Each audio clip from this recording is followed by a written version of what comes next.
Hello, everybody, and welcome to all our G20 colleagues. Welcome to all our South African colleagues. Welcome to all our University of Free State colleagues, and I'm hoping I'm welcoming some of our Bloemfontein residents and citizens. And of course, welcome to those who are joining us online at this Research and Innovation Working Group of the G20 side event. We are here today to talk about shaping a brighter future for women and girls in science.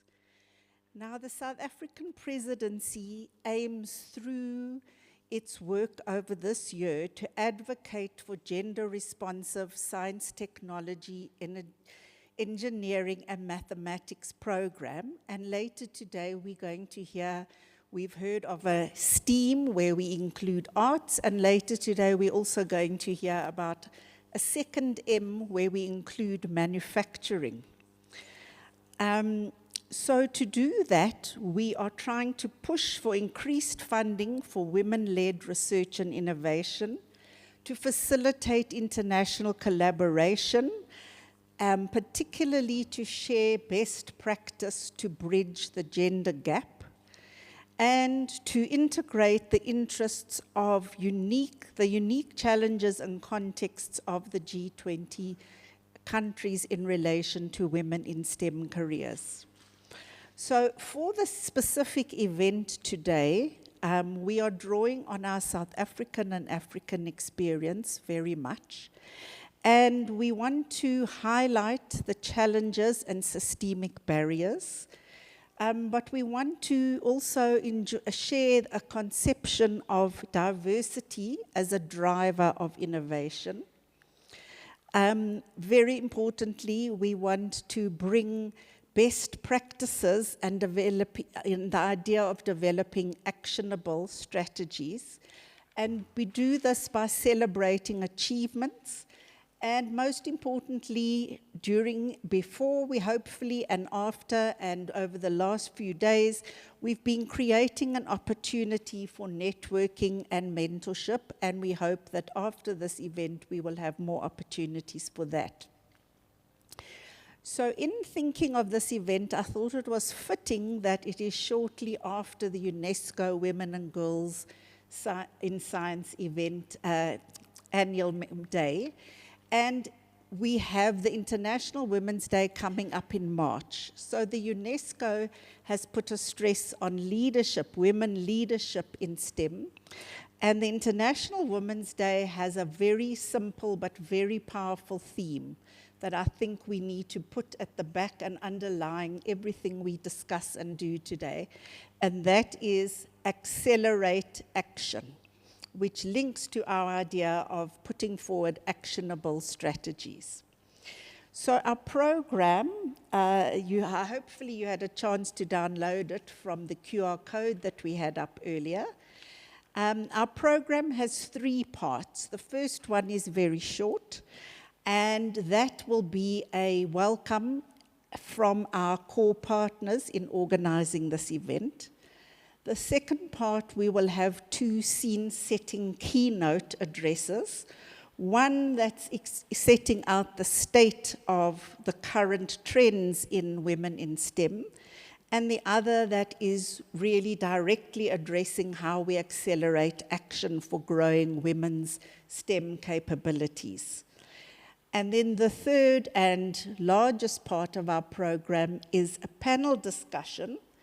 What does it take to shape a better future where women and girls can thrive in STEM careers? And again, this will be the opportunity for us to think how we accelerate action. So let us move to the first session. I am going to introduce all 3 speakers at once. First, we have Imran Patel, Deputy Director General in the Department of Science, Technology and Innovation, South Africa. Second, we have the Chief Executive Officer of the Human Sciences Research Council. And third, you've all met Dr. Ezra Clark, who is the Chief of STI Policy in the National sciences sector of UNESCO. So each of those have a chance to share some welcoming words and to put some questions and issues on the agenda to help stimulate our thinking and our discussion. So thank you. Over to you, Imran, Sarah, Ezra, in that order.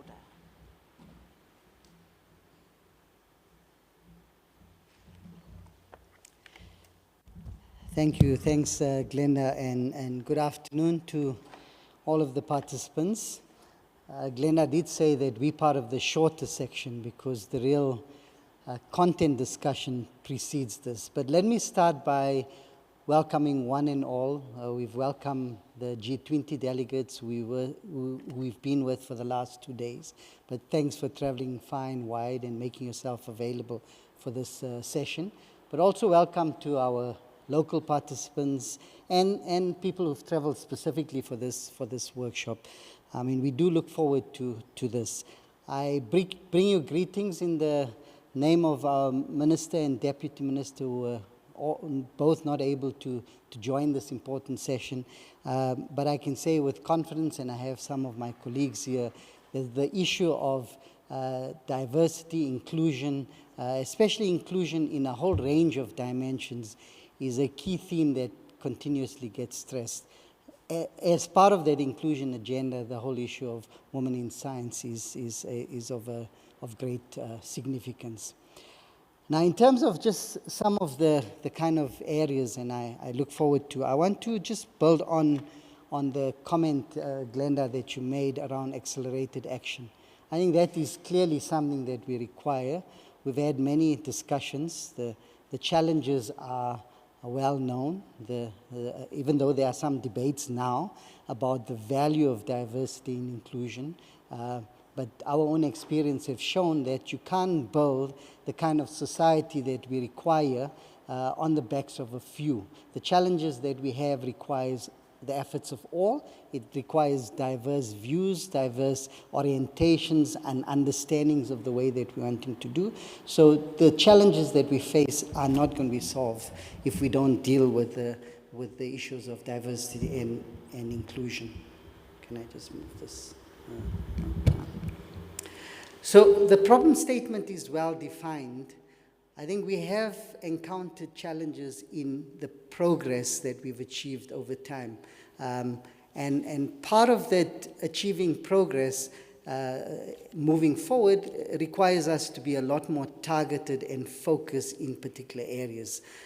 In the South African instance, as an example, we've been looking, as part of my portfolio, we've been looking at the data and the numbers, and it's clear that there are particular areas that require accelerated action. The engineering, the computer science areas, etc., are kind of significant areas, and it's not just, we've seen some research work that kind of narrows it down to simple single factors like interest in these areas. There are a range of factors. These are multidimensional challenges. So what we need to be able to do to take things forward, and I want to kind of hear what some of the presenters who are knowledgeable, who have a deep understanding of the reality, is to understand where is it that we target our specific action. Because we're not able to do things across the board. Resources are always a problem, but also the ability of the system to change is a problem. So that's part one. We need to be much more targeted in terms of the areas that we need to focus on, set smaller achievable goals, and drive that. The second is we need to adopt a much more systems approach to these challenges that we have. I was glad in the number of discussions that we are looking at that. I was looking at the program, and the range of speakers cover the multiple dimensions that needs a response to be able to shift the needle in terms of the representation of women and girls in science. These include deep-seated challenges like workplace culture, the nature of the industry, the nature of the challenge, and other kind of factors, funding, support, mentoring, etc. We think in South Africa we have a number of useful instruments that we've put in place. Part of our challenge is, from a policy perspective, is to bring that together into a much more coherent policy mix in order to accelerate action. So a policy mix approach, I think, would be able to get there in terms of where we're wanting to go to. And then I want to just conclude my brief remarks by highlighting that I was looking at the theme, and it said, shaping a brighter future for women and girls in science. And I think we need to change that to say it's, women and girls in science is shaping a brighter future for all of us, in a sense. So this notion that that there's a different science, there's one science system, the kind of challenges that we face requires everyone to be on board. So it's not, in some instances, it's not charity, it's not something that we have to do reluctantly. We need to do it in a kind of a purposeful way. So I look forward to the discussions, and I think I speak on behalf of the DSI. We welcome opportunities like this nowadays, not just simply to have another dialogue, but to take careful notes of the kind of action items that emerge. Some of them sometimes just give more money, which might be difficult, but those we will even address. But more importantly, if there are changes that we need to be taking at the governmental level to create a more enabling environment for things to be accelerated, then that's something we would do. So we look forward to this process running its course. And then from the HSRC and the UNESCO colleagues, congratulations on pulling this together at short notice, I'm told.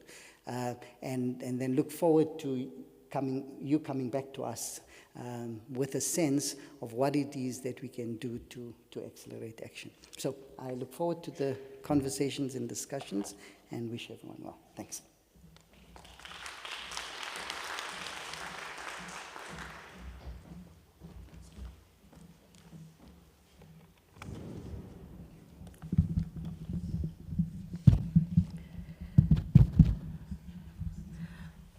Good afternoon, everyone.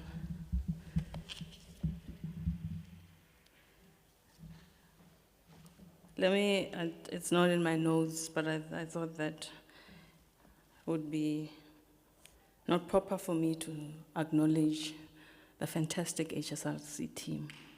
I'm always proud to work with such an amazing team, going beyond the call of duty. This was indeed, Imran, short notice, but the HSRC team always is available for national duty. My name is indeed Sarah Muswetsa. I'm the CEO at HSRC. I'm also the interim chair of the South African BRICS think tank. It is both a privilege and an honor to welcome all of you here. Particularly, I am glad, honored that we've been able to work with our valued partner, UNESCO, to this very vital, timely, I think, side event. We are also at the University of Free State. The University of Free State students have really honored us. And for some of you who are South Africans, you'll know what I'm talking about.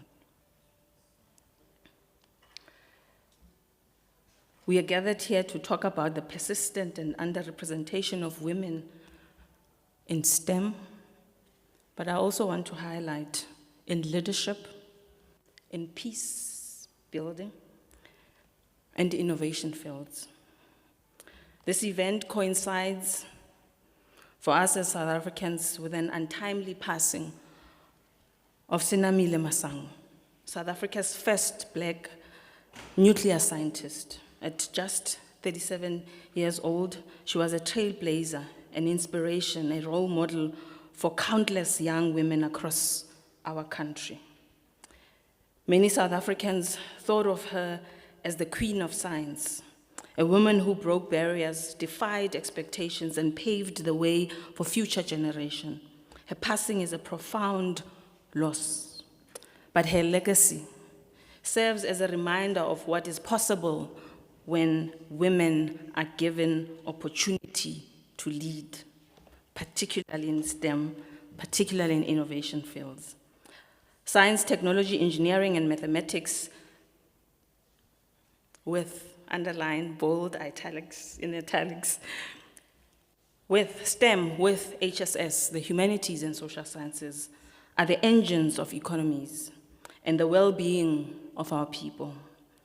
Yet, despite the decades of advocacy, policy interventions, and growing awareness, women remain significantly underrepresented in these fields. This is not just a loss for women, it is a loss for science, for innovation, and for humanity as a whole.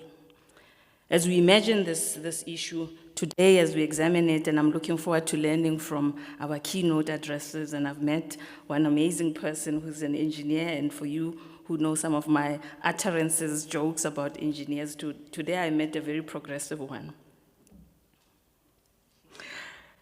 We must acknowledge that gender inequality does not exist in isolation. The triple challenge of race, of gender, of class continues to shape access to opportunities the world over. Women from historically marginalized racial and socioeconomic backgrounds face even greater structural barriers in STEM.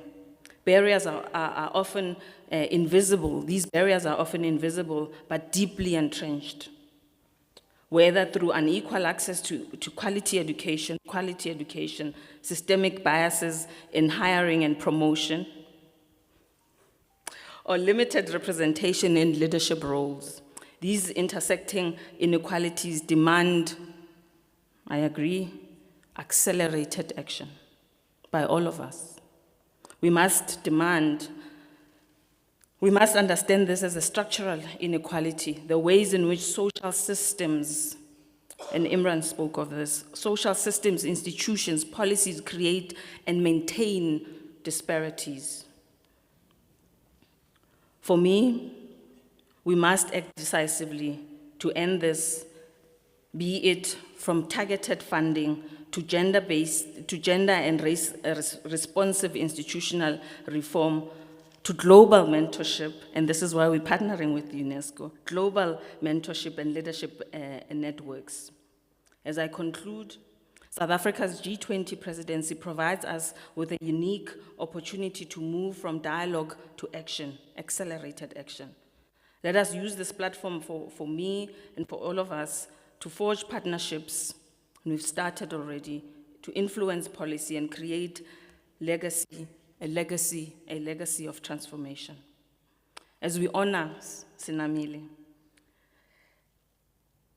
her remarkable contribution, let us commit, for me, to ensuring that the path she paved remains open for many more to follow.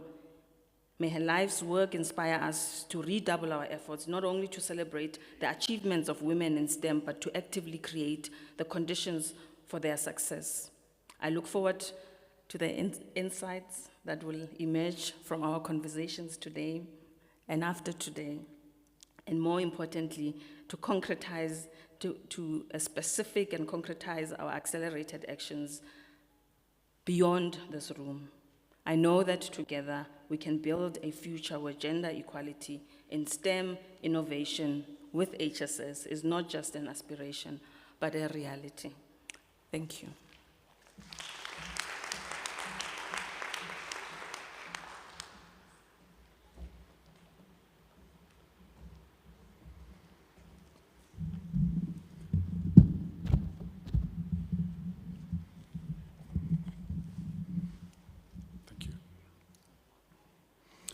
Thank you very much. Excellencies, G20 members, distinguished guests, ladies and gentlemen, it's my honour today to join you on behalf of UNESCO for this important event focusing on celebrating and advancing the role of women and girls in science. So my sincere thanks to the Government of South Africa, the Human Sciences Research Council, and all the partners for bringing us together to discuss concrete ways to accelerate gender equality in STEM. Science in the 21st century, at its best, is dynamic, collaborative, and diverse. We all know it's a powerful tool for solving global challenges, from climate change to public health and technological innovation. But for science to reach its full potential, it must be inclusive. And this is why the International Decade for Sciences for Sustainable Development, which runs from 2024 up to 2033, calls for strengthened global cooperation in science and, importantly, has gender equality as a central pillar. Yet, despite some progress, women still represent around only a third of the global scientific community, and this figure doesn't seem to be budging much. In some countries, fewer than 10% of researchers are women, and in G20 nations, only around 22% of STEM jobs are held by women, so we can see much progress needed. And these figures are more than just a matter of fairness. They also represent a vast untapped potential for innovation and for excellence. So aligned with its two global priorities of Africa and gender equality, UNESCO is committed to addressing this disparity. And a year ago, we launched the Call to Action, Closing the Gender Gap in Science, a global initiative to mobilise multi-stakeholder action. And hopefully on your way in you picked up a copy of the Call to Action, and if they're all gone, I apologise, but it's available on our website. You can download a copy from there. And as I said, it's a global initiative to mobilise multi-stakeholder action. And since the launch, it's reached thousands of individuals and organisations, fostering collaboration and sharing good practices worldwide. And those G20 members will recall that this was also recommended in the G20 recommendations on diversity, equity, inclusion and accessibility in science, technology, innovation from this working group, from the Research Innovation Working Group. And as was just mentioned in the introduction, 2 weeks ago on the 11th of February, UNESCO hosted an event entitled Unpacking STEM Careers, Her Voice in Science, at our headquarters in Paris to mark the 10th anniversary of International Day for Women and Girls in Science. And we had over 1,800 participants joining in person at headquarters and online. And the discussions there really emphasised the need for stronger policies, better visibility of women scientists in the media, and dismantling some of the stereotypes which can hold women and girls back. Now, my colleague Ravani shortly will be sharing with you some of UNESCO's concrete actions in this area. But let me just take a moment to highlight one of UNESCO's, perhaps we consider, most impactful initiatives, and that's the L'Oréal UNESCO for Women in Science programme. So for over 25 years, this programme has supported and recognised female scientists at different stages in their careers. Since its launch in 1998, it's awarded 132 international laureates and more than 4,300 young female scientists. And notably, 7 of these laureates have gone on to win Nobel Prizes. And today, I'm delighted to see among the distinguished speakers we have with us 2 exceptional scientists who are ambassadors for our For Women in Science network. Professor Karisha Abdul Karim, which we're very glad to have with us, and Hiya Ilu, who you'll hear more from later in the subsequent sessions. So these achievements really we need to highlight to see the importance of investing in women's scientific careers and ensuring that they have the resources, the opportunities and recognition that they deserve. However, recognition and awareness on their own are not enough. We need stronger policies, we need greater investment in women-led scientific enterprises and a cultural shift that actively promotes and values women's leadership. And we heard the importance of women's leadership in some of the earlier speakers in STEM. And we must also ensure that gender stereotypes and biases in science are increasingly dismantled, that educational pathways for girls in science are opened, and that young women in science have role models, mentors and networks that empower them and enable them to see themselves as scientists, engineers and innovators of tomorrow. So to conclude, really to say by working together, we can ensure that science benefits from the full diversity of human talent, because a more inclusive scientific community is a more powerful tool for innovation, progress, and global impact. Thank you very much.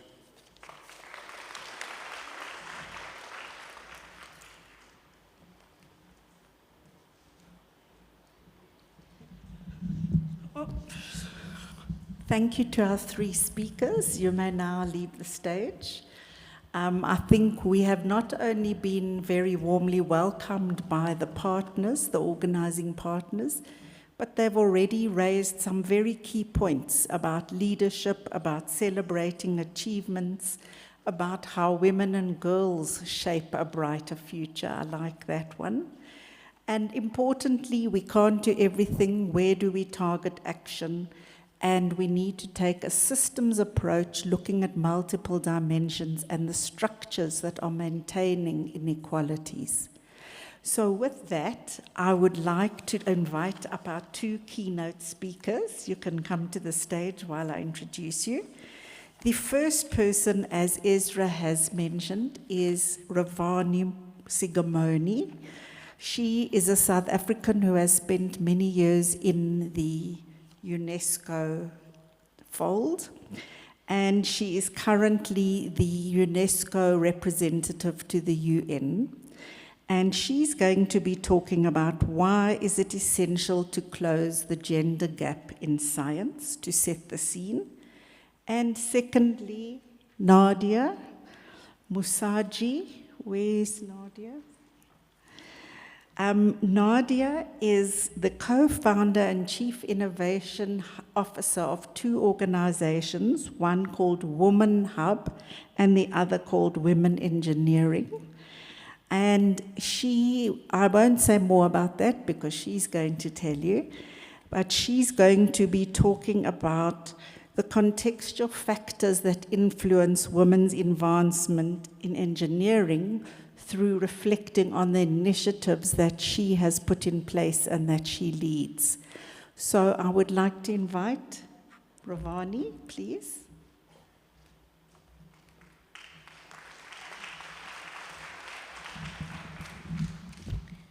Thank you, Glenda, and good afternoon, everyone. It's a pleasure to be here in front of you this afternoon, and I'm going to set the scene on why we need to close the gender gap of women in STEM.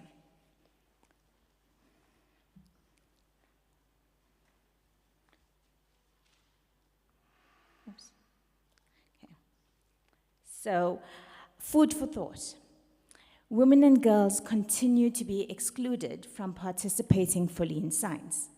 According to a UN study in 14 countries, the probability for female students to graduate with a bachelor's, master's, and doctoral degree in science-related fields are 18, 8, and 2%, respectively.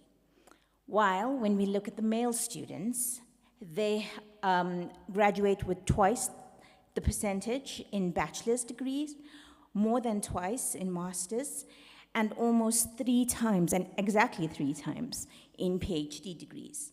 So we have a problem with getting women into STEM.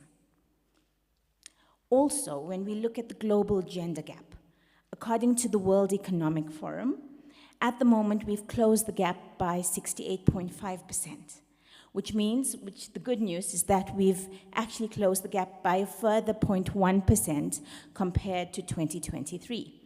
But this means that in order to get parity between male and females, we need 5 generations of young people. And when we look at STEM specifically, the representation of women across seniority levels in STEM and non-STEM fields, we find that when young people enter these fields, and this was the World Economic Forum again in 2023, in the STEM fields we had only 28.4% of young people, 29.4, whereas women in non-STEM fields made up 56.6% of the workforce.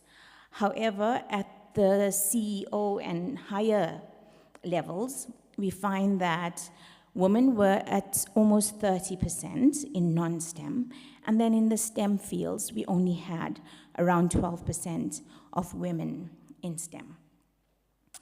The sad news is that this was 2023, and in the 2024 study, we find that in the STEM fields of women entering, this decreased to 28%, and then in the higher CEO levels, we only had around 10% of women. So this is not looking very good.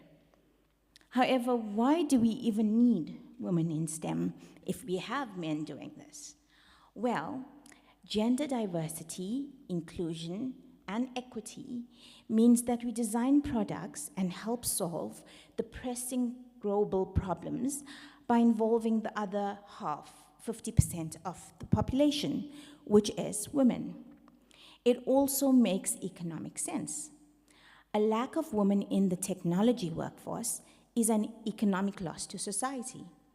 Doubling the share of women in the tech workforce by 2027 could boost the GDP in Europe by 600 billion euros.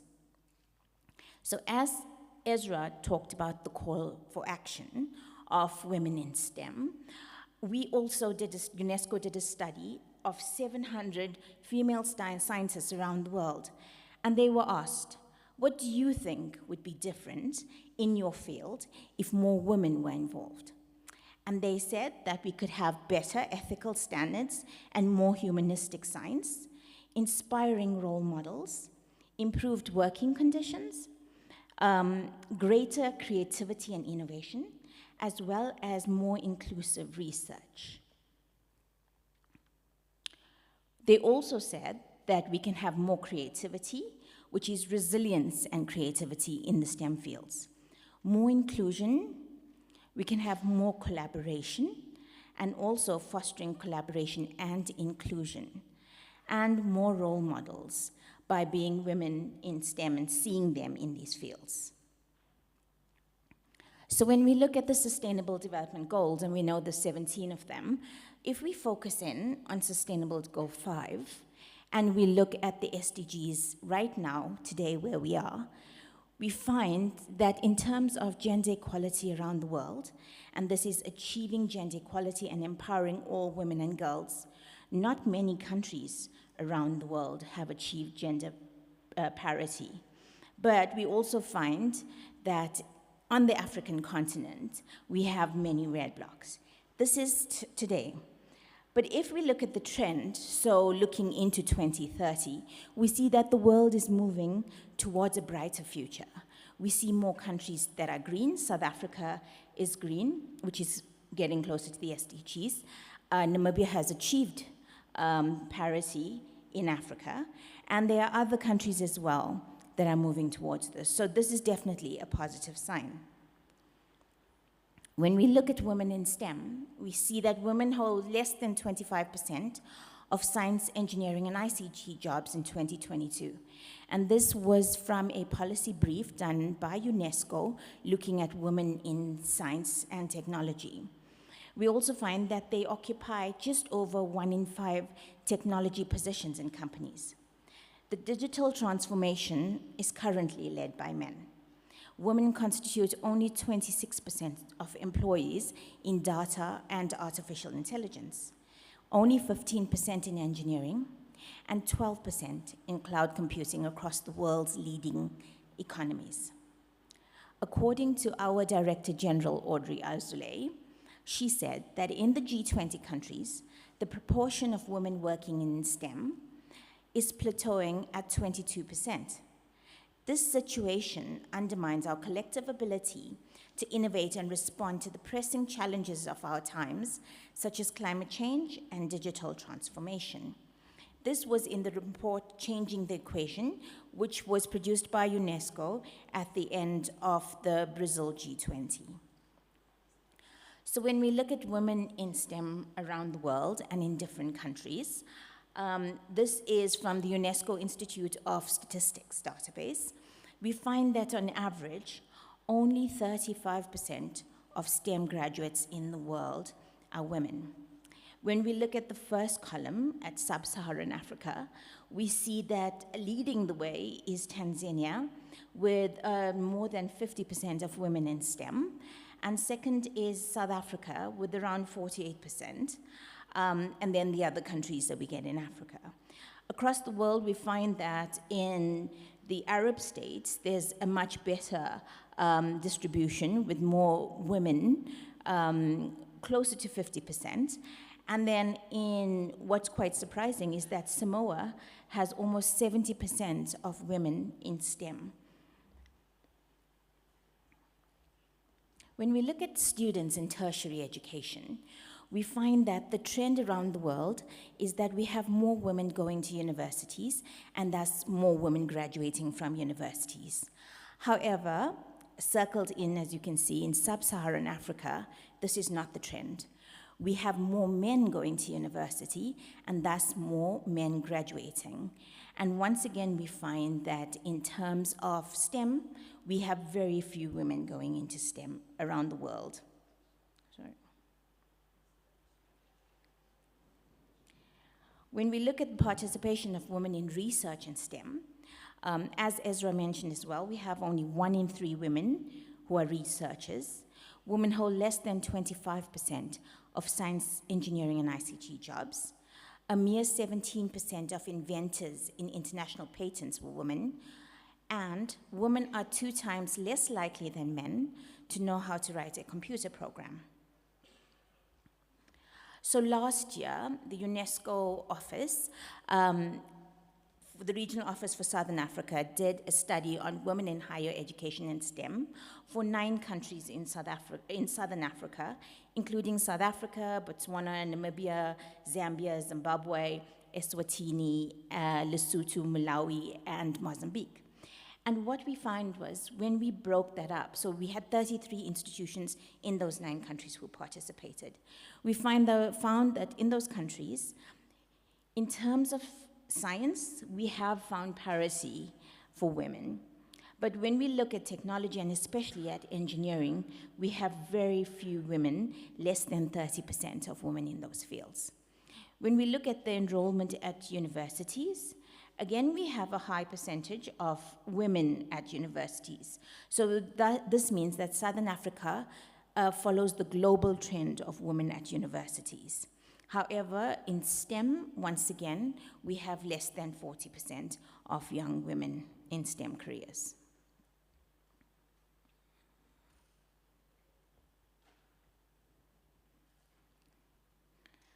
So, what we find is that we also have gaps in the doctoral studies.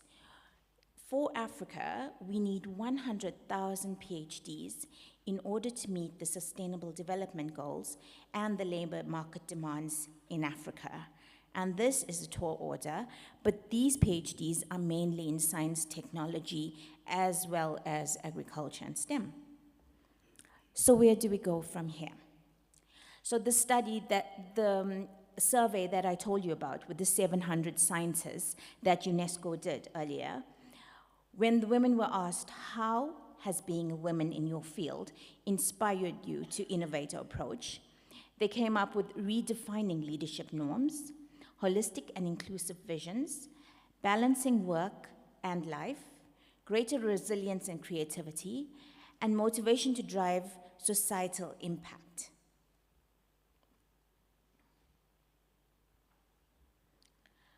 So what can we do? Well, one of the things is join the UNESCO call of action by closing the gender gap in science. And as Ezra told you about the conference that was done on the 11th of February this year, well, we want you as scientists and as people in this room to share your thoughts, to tell us what you think, what will be different if more women were involved in science. And we'd like you to be part of the community of the call of action. So what we need to do, in conclusion, for getting more women and girls in STEM, is to thoroughly review STEM policies to ensure that there is a gender component. 68% of countries with STEM policies, only half of them support women and girls in STEM. We need to empower young women with knowledge and information about STEM so that they can make informed decisions in their chosen paths of studies. We need to develop tools for data collection in STEM, especially disaggregated data. We need women mentors and programs to encourage young women to take up STEM. We need recruitment and promotion target systems for women in STEM in countries all over the world. STEM conferences like the UNESCO African Union First Continental STEM Conference, which was held in Addis in 2024, brought together policy makers, women scientists, and innovators. We need more of these. We need exclusive research funds for women in STEM. We need institutional and childcare support in terms of mentoring, childcare facilities that can be provided. And we need retention monitoring systems to ensure that targets are met and that we have these policies such as the UN Sustainable Development Goals, Agenda 2063 of the AU, and these are policies that we should use in order to get more women into STEM. Thank you.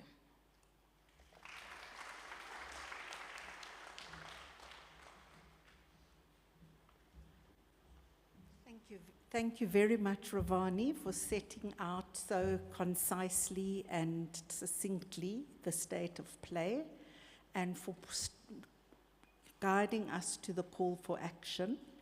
I'm very pleased now to invite you up, Nadia. She's going to talk about some very practice and action-oriented interventions. So let's have a Nadia. Thank you so much to everybody for having me this afternoon, to UNESCO and HSRC, and Glenda for a wonderful introduction.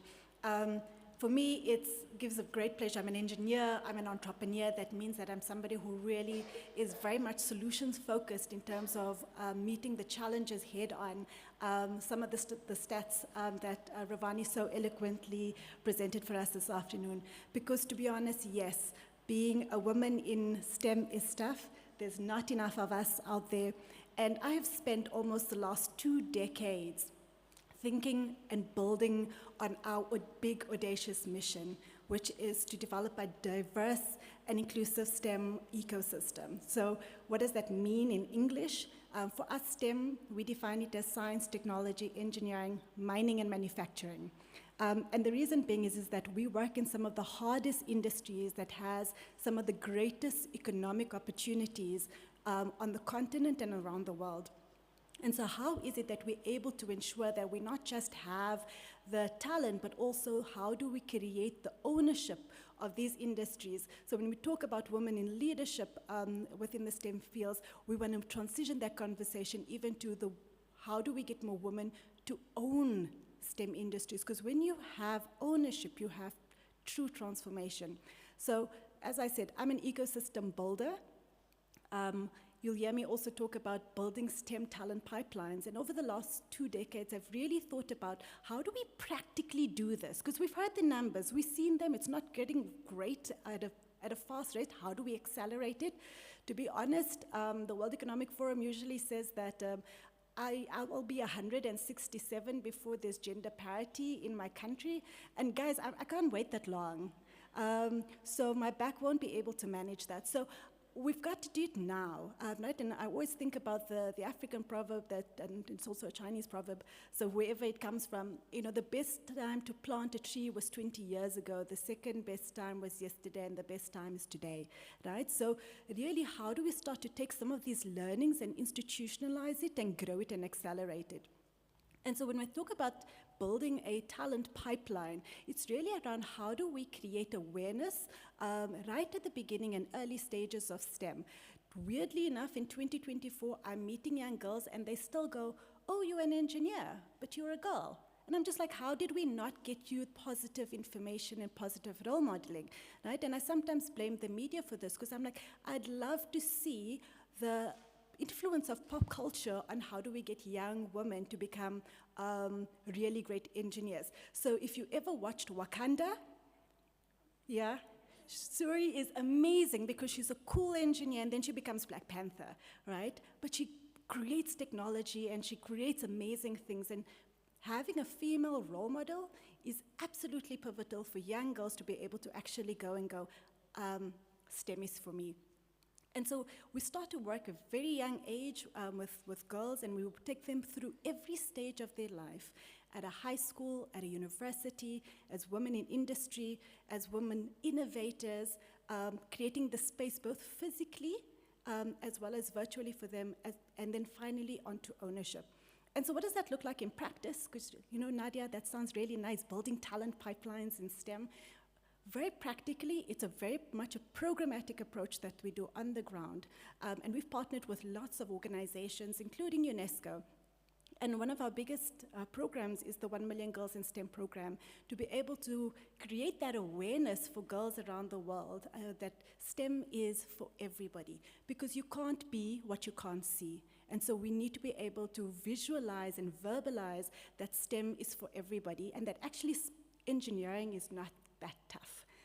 And I always, whenever I speak to young girls about engineering, I go, Nadia's not super smart, and nobody sprinkles some like fairy dust magic when I was born to make me an engineer. Nadia worked hard, and Nadia is lazy. And what are engineers? Engineers are generally lazy people, and so what we try and do is just solve problems quickly and effectively, right? And so that's typically what I do on a daily basis, is figure out how not to work.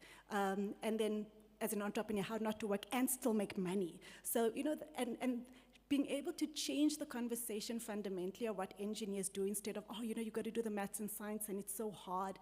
Actually, let's make it fun and exciting for this generation who are completely connected to the world in very, very different ways, and leverage technology and gather information in very, very different ways. And so we're really proud of our partnership with UNESCO and our 1 Million Girls in STEM program. And then those girls graduate and go into high school, where we run Technovation camps. And we focus on coding, robotics, sustainable engineering, and cybersecurity. And for us, it's really around getting their hands dirty and actually getting to make things. But for me, what was absolutely incredible is when you're younger, and I don't know, this is not just a South African thing, but people always ask you, what do you want to be when you grow up? Right? And we've switched that and gone, what problem do you want to solve in your community? And just by changing the framing, every young girl wants to be a problem solver. And so through these tech camps, they are building water filtration systems. They are helping to build better roads and infrastructure for people with disabilities in their communities.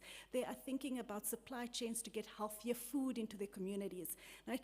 Absolutely incredible for 18-year-olds to think about all of these things and be connected into this world, which leads us into future skills, because as the world changes so rapidly, we cannot leave anybody behind in a tech-enabled future. I had the privilege this past week, I was in Kenya, and I was speaking to one of the guys at one of the top AI think tanks. And he said to me, Nadia, I read this, we published this paper a really long time ago. And I was like, how long ago? And he's like, a year. So in the AI industry, a year is a very long time ago. And so how do we skill up young people in a world that is changing so fast? And really, we're focusing on artificial intelligence, cybersecurity, coding, data science. There's a whole bunch of new careers that are coming out to be able to change the way in which we work, in which we play, and how we actually behave as human beings. And how are we making sure that young girls are ready for those types of careers? And so once you have that like early stage talent, it's around how do we start to set them up for the next phases of their careers, right? And so we do 3 different programs here. One is an innovation lab. We run hackathons, which is really just how do you actually solve problems in your community, leveraging your engineering background. And for us, it's around how do we start to think about venture building and entrepreneurship. Because to be honest, not everybody should become an entrepreneur. The stuff is really hard. Some people should go into businesses that are existing and grow them. They should go into SMMEs and grow the economies. And so it's about how do we start to support young people, giving them this transition skills for the new world of work. And so we focus on the innovation labs and the hackathons, but we also have been running the Women's Fellows program, which is going to be 20 years next year of supporting female engineering talent around employability and entrepreneurship skills. And I stand here today to tell you that some of these female engineers are now running production plants for some of the largest companies around the world. They are running their own businesses. They are running institutions and organizations. They are building products and services that meet the needs of people around the world. And for me, that's inspiring and exciting to be able to see how we can actually leverage young people at a very early stage to create and be the change they want to see in the world. We also work at a TVET level, so that's the technical vocation and training level in South Africa. And we work in some of the most impoverished communities to be able to help really lift up young people around economic development. And so when you start to build the talent, you start to actually help them think about becoming problem solvers, creating new products and services in the market. You start to actually get the entrepreneurial ventures. And for me, this is really exciting because this talks about ownership. We work in some of the hardest industries, creating entrepreneurs in the mining sector. So we've got a Women in Mining program where we work with female entrepreneurs to be able to go and service. And these women are absolutely phenomenal. They open cast mining companies. They run component manufacturing companies, they run fabrication plants, right? And so when people go, oh, no, Nadia, we're going to find women, and they're usually just in the entrepreneurial ventures that are traditionally female only. I'm like, no, we're seeing women who are doing absolutely incredible within our programs. And we're helping to incubate those businesses and accelerate them to growth to create the jobs that we need. Because on the continent, last year, 4 million young people 12 million young people went into the job market and only 4 million jobs were created. So you don't need to be an engineer to know that maths is not going to math very, very, very quickly, right? And so how do we start to sustain our economic growth and development? So we run a Women in Engineering incubator, a Woman in Mining, a Woman in Tech, a Woman in Sustainability, a Woman in the Circular Economy, and looking at all different areas around how do we accelerate growth with these women entrepreneurs that are in very deeply technical businesses. And we also do this for organizations and helping them think through what does organizational capacity building look like, and how do we actually become more entrepreneurial in our ventures. But to be honest, none of this matters if we can't move capital into the hands of women entrepreneurs, because this takes money. And so we are providing financial support to the entrepreneurs that are on our programs. And you know, and I'll double down a little bit on the finances in a bit, but when I talk about it takes an ecosystem to raise organizations, and it has the ripple effects, because when we get this right and we put up enough, taken kind of 3 entrepreneurs that have been part of our network, Delisa, she's a GIS specialist, and they use drone technology to fly over mining areas as well as farming areas. She's got an agri-tech solution as well as a mining solution, and they reduce the cost and the safety hazards on sites to be able to get the data that is needed to do better production, better mining operations, safer mining operations. Chafelo, she actually runs a company called Sipsam Africa, and they make juices and now she's building a better manufacturing process, leveraging artificial intelligence and technology to reduce the costs. And then Shanaz, who I lovingly told her, Shanaz, your slogan should be, if it floats, you'll fix it. And she fixes these massive mining vessels that are on South African and Namibian coasts. For some of the largest diamond mining companies in the world. So marine engineering, heavy manufacturing, drone technology, these women entrepreneurs are doing incredible things. But we need to be able to create the space both physically as well as the emotional, psychological, and every other space available. So what the things we've been doing is physically building spaces for female entrepreneurs, and we've got 3 in South Africa, in Cape Town, Johannesburg, and East London. And what is special about our spaces is that our female-focused spaces. So they've got the latest technology in our spaces. We partnered with Cisco, so we've got secure fintech labs, we've got full-stack observability labs, we've got VR labs. So if entrepreneurs are building, they can come to our space and actually build in the space. We're democratizing access to very deep, very expensive technology for ordinary entrepreneurs. But it's not just about being an entrepreneur. You know, Ravani mentioned some of the challenges that women are facing in the industry, and that is access to childcare, right? And so what we did was we built what we call the Junior Engineer Hub, which is a co-play space for kids. So in my office, I've got the latest technology, but I've also got a hub where my kids are usually during the day. And the stuff in the hub is all STEM focused. So there's 3D doodling pens for them to go and draw and design. There's building blocks and Lego. There's a climbing wall. There's also a PlayStation 5 with VR glasses, right? So we really cover all STEM for the kids. And sometimes I actually find some of our male visitors meandering down to play PlayStation 5 in VR, right? They say it's research. But what we want to do for young people is we don't just want them to be gamers. We want them to be able to design better games that are contextual for the African context, for the African market. And so even in our Technovation camps, we're exposing girls to VR. For me, one of the most exciting things is to see a girl put on glasses and her mind completely blown because she is now in Paris running a race. And so we're able to take young people out of their environments into a virtual world to be able to play, connect, and learn in different ways. And so besides the Junior Engineer Hub, we also have lactation rooms, menopause rooms.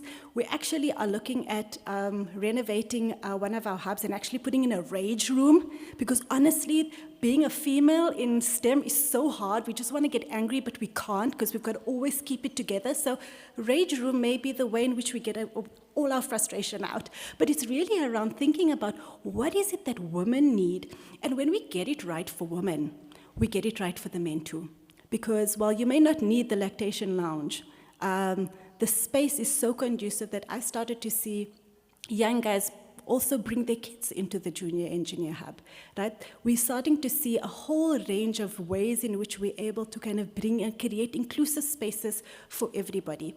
And so the last piece, and I said, none of this matters if we can't move capital into the right hands, whether it's funding young people to go and study engineering and technology and STEM fields, whether it's being able to support talent into these industries. But more importantly, it's really around how do we support entrepreneurs, specifically women entrepreneurs in STEM.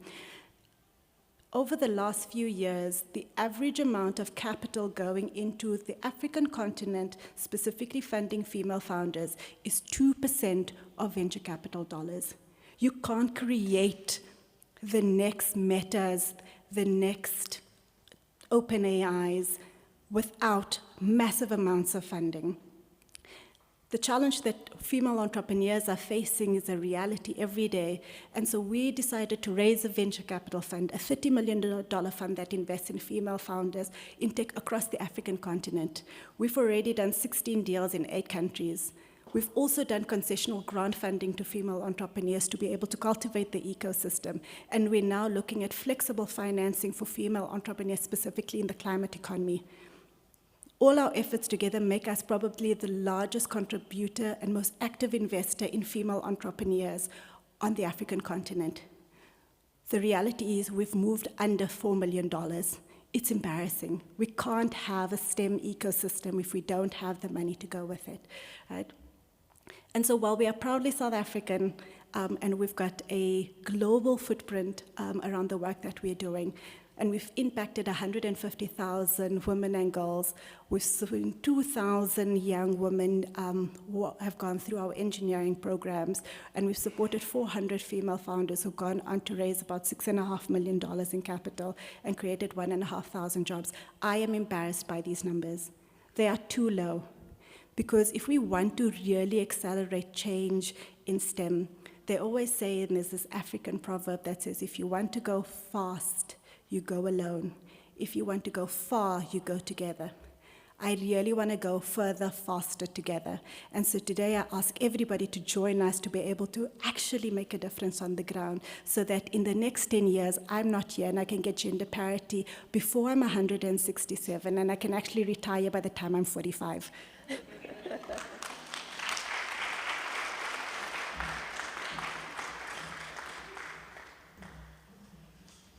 Wow, wow, wow. I think we need to give that another round of applause. We asked for actionable strategies, and there we have them. At this point, I have a couple of minutes to take any comments from the floor. If you want to add any actionable strategies or questions, we can take 2 or 3.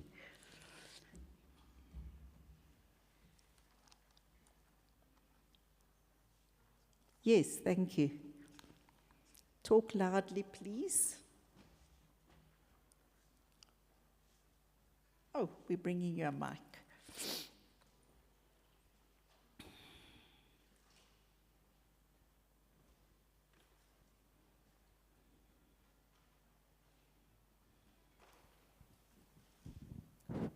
Thank you. Given that many women seek stability and guaranteed career prospect, how can UNESCO address the challenges that in STEM field, it often takes decades, sometimes 30 years of education and research just to secure an entry-level job with minimal financial security, even with a master's degree? What policies or initiatives can be implemented to make scientific careers more accessible and financially sustainable for women? Thank you. I'm going to take these questions and comments as agenda setting and as food for filling out. There's somebody at the back there. Oh, do you want to take the front one first while you're here? Oh. We're giving the crew member a workout today.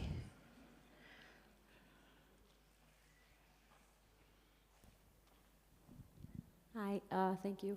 I just wanted to find out if there are any retention strategies in place for women in science. So you'd find that a young girl would start a undergraduate degree, do maybe an honors, a master's. By master's level, it starts becoming a little bit more difficult to retain them in academia, to stay, to do a PhD or to do a master's. I myself have taken a very long time to do a PhD because, like you said, it's a balance of life and women have to balance things. So it's life, it's community. So how do I, as an academic, convince my female students to stay in academia? What are the incentives, what are the retention strategies that are in place for women to stay in science longer so that we can improve those statistics of 2% of women with PhDs? I think that's shocking. Thank you. Vital point. Vital question. I'll take one more. Yes, go ahead. I would like to extend my warm greetings to all honorable leaders, distinguished delegates. It is both a privilege and honor to join you today at this esteemed gathering of the G-20. I am Karabo Msibudinkwane. I am currently completing my Master of Medical Science, specializing in pharmacology. When I was doing my first year master's, I realized that when I was in the journey of applying for employment, I had a lot of depression because I was applying for jobs the whole year and I couldn't get even a single interview. So I came up with an idea that can make me to manage the depression that I had. And it struck me that I can actually be a problem solver because I came up with an idea to start my own businesses. And I remember when I was doing my first year, my first degree, when I was completing my first degree, there was a speaker at my graduation, my first degree graduation, and one of the keynote speakers spoke about actually he is excited because he's graduating future employers. And I was really concerned, or I was really shocked that future employers, I don't understand when he says future employers, because all graduates know that when they are actually graduating, they want to be employed by companies. Correct. Then I it made sense when I was doing my first year master's, because now I saw that he actually makes sense, because we cannot all be employees. Some of us have to be also employers as well. So it gave me an idea that actually I can also become a problem solver. I can actually have a vision to become a future employer one day. So today's event actually made me so interested and excited to actually engage in this kind of discussions, because I'm actually a person that wants to have a business one day. I would like to be a future employer. So these are my these are the challenges that I identified. So it's actually 3 of them. So the first one is women and girls in science lack formal education in entrepreneurship and marketing skills, because the science curriculum focus more on research and development and less on commercialization and business skills.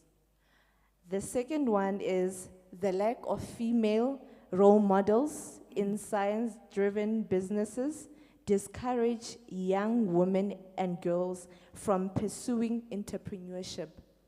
This is because women scientists are underrepresented in corporate leadership, with few serving as CEOs or policymakers in STEM industries. The third one is women scientists face challenges in licensing and selling their innovations, leading to missed commercial opportunities. Women-owned science businesses struggle to scale beyond local markets due to limited access to global trade opportunities. Thank you so much. Thank you so much, Karabo, and thank you to our 3 contributors for sharing the challenges and the possible solutions and the possible directions that we need to be putting more attention into. I think you guys have raised a number of those points, and I hope you'll talk to Nadia afterwards to join her entrepreneurship program. And with that, I'm mindful of the time. Let's give you a final hand. Thank you. And now we come to our roundtable discussion. We had the question, what does it take to shape a better future where women and girls can thrive in STEM careers? Imran has asked us to turn that around to say, where women and girls thrive in STEM careers, how can that shape a better future? Am I correct, Imran? So I'm going to call up Dr. Dorothy Ngila from our National Research Foundation in South Africa. She is a Women 20 South Africa delegate, and she's a chair of the Education, STEM and Digital Divide Working Group. Dorothy, you're very welcome. I'm going to leave it to you to introduce your panel. Panelists, if you can start coming to the stage, please.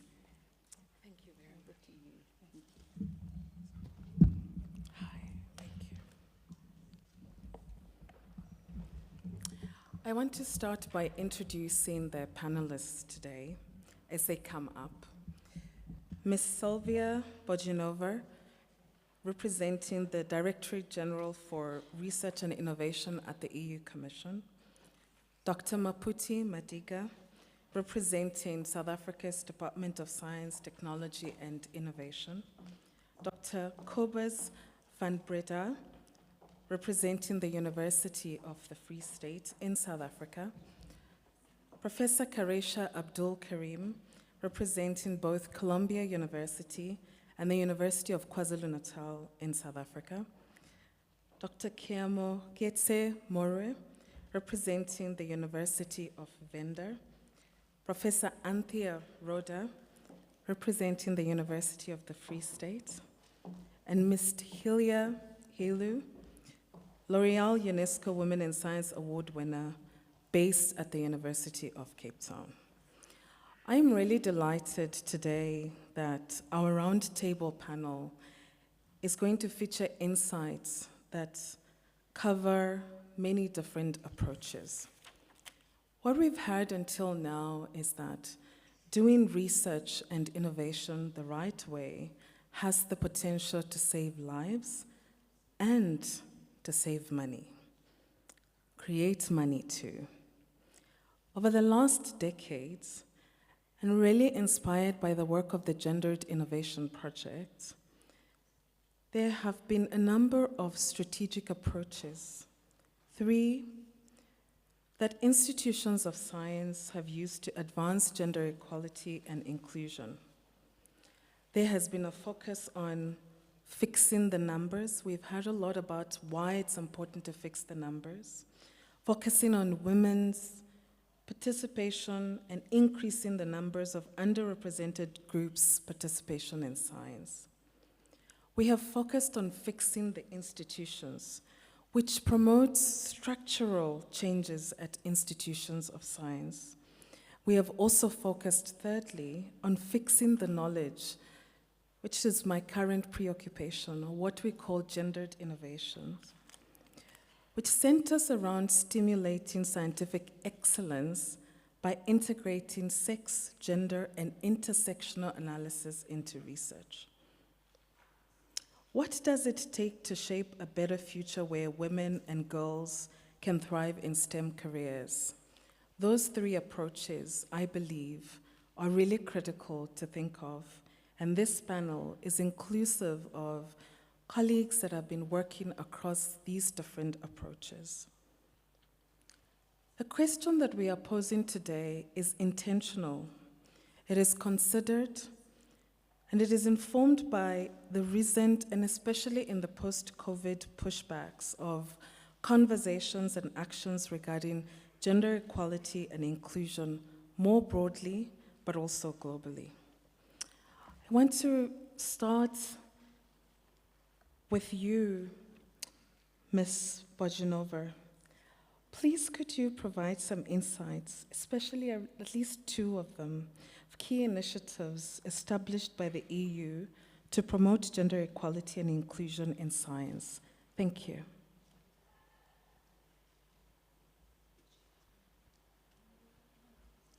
Please, may I request for mics? We're going to sit here and we're going to try to have a real roundtable conversation as part of our panel. Yes, thank you so much. It's my great honor and pleasure to represent the European Commission in this event. Thank you so much for the organizers. For the European Union to work on empowering women and girls is a very important issue. And this comes from the problem that the gender gap is a serious issue for us as society, for our economy. And it is not only a question to empower women and girls, but it's actually a question how to make sure that they have equal access to the same opportunities.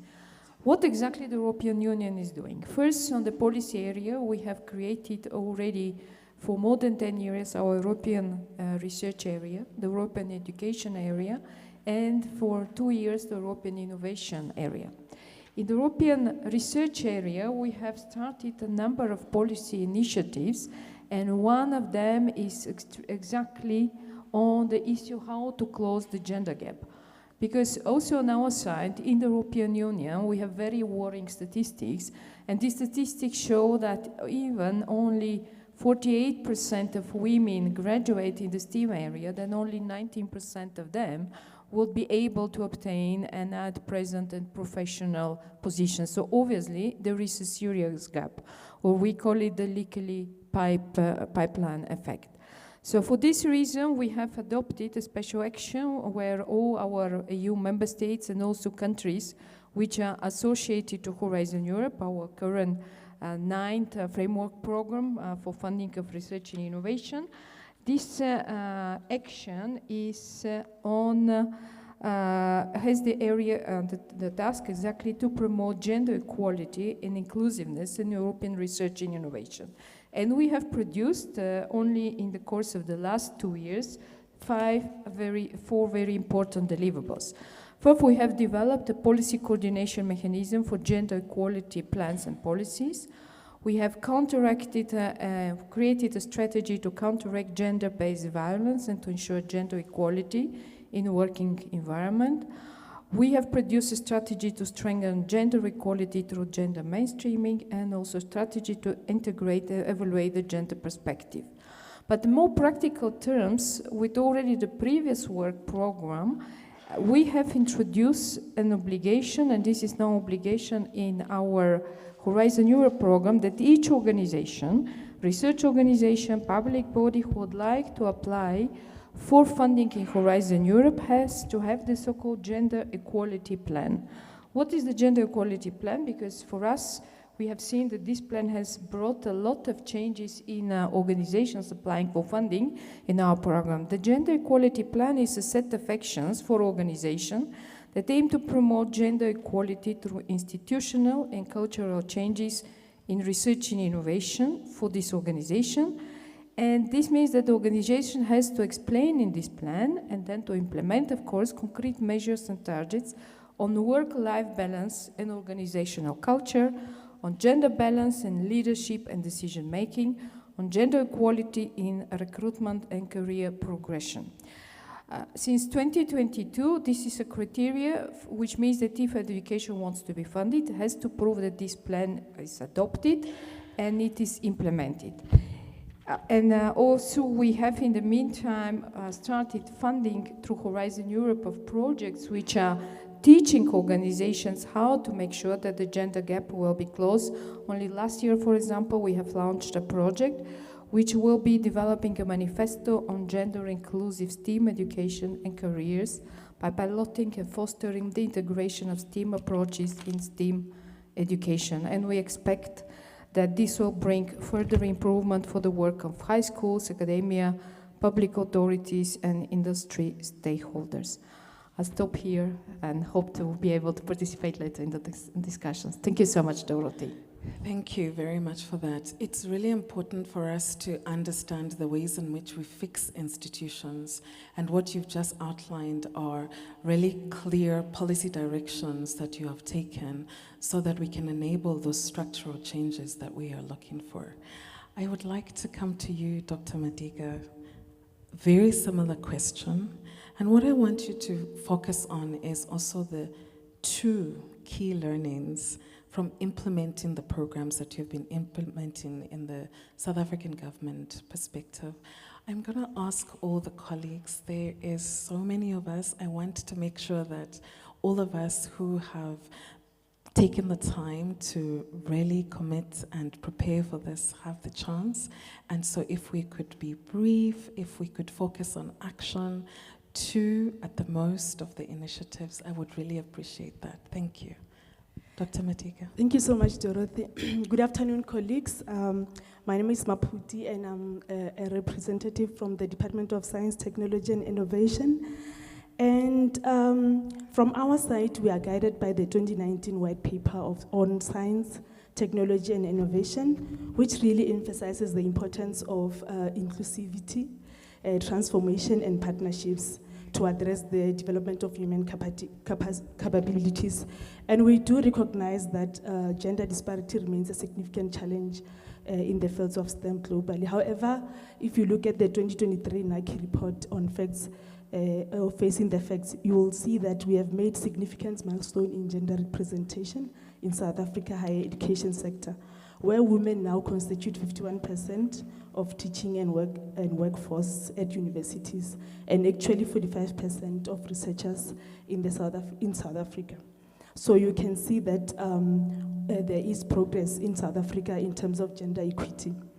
Some of these initiatives that we have are actually run by the South African Agency for Science and Technology Advancement, which is at grassroots level, where they run science outreach programs that are targeting girls at schools, which in promoting STEM careers through their workshops, competitions, role modeling, and they also host the National Science Week each year so that women can highlight their contribution to science.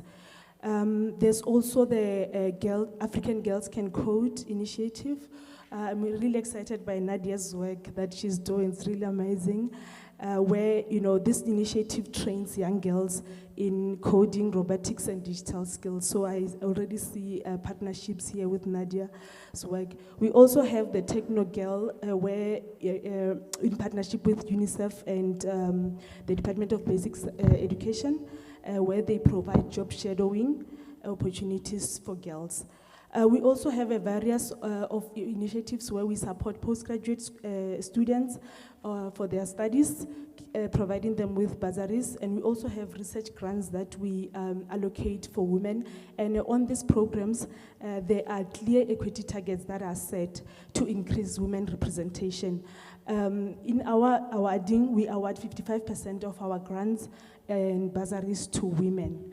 And we also have centers of excellence. We also have SACHI, where there are strategic interventions that are focusing on high impact research.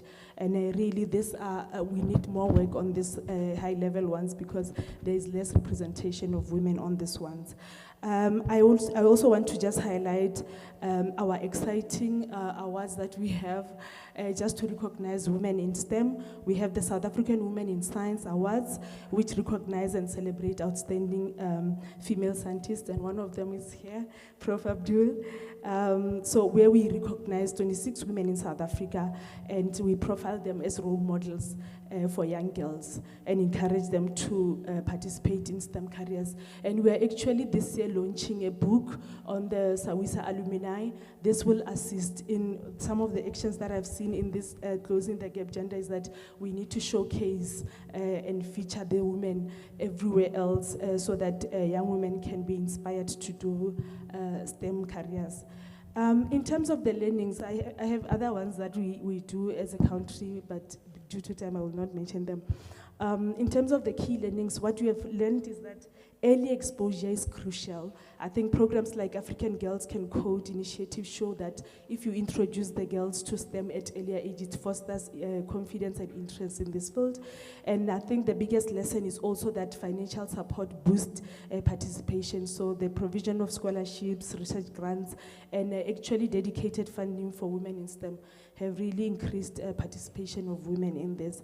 And lastly, I think this is was mentioned, is that, in us addressing this issue of systemic barriers, we need to ensure that our policy go beyond education and actually include workplace transformation and leadership development. I will stop here. Thanks, Dorothy. Thank you very much, Dr. Madiga, and really for also reminding us that this conversation that we are having, it takes a focus on human capital development pipeline. It's not just about one target area, it's across the whole pipeline, which confirms and really speaks also to the messages that came before us. I'm going to go now to Ms. Ilu and Professor Karim.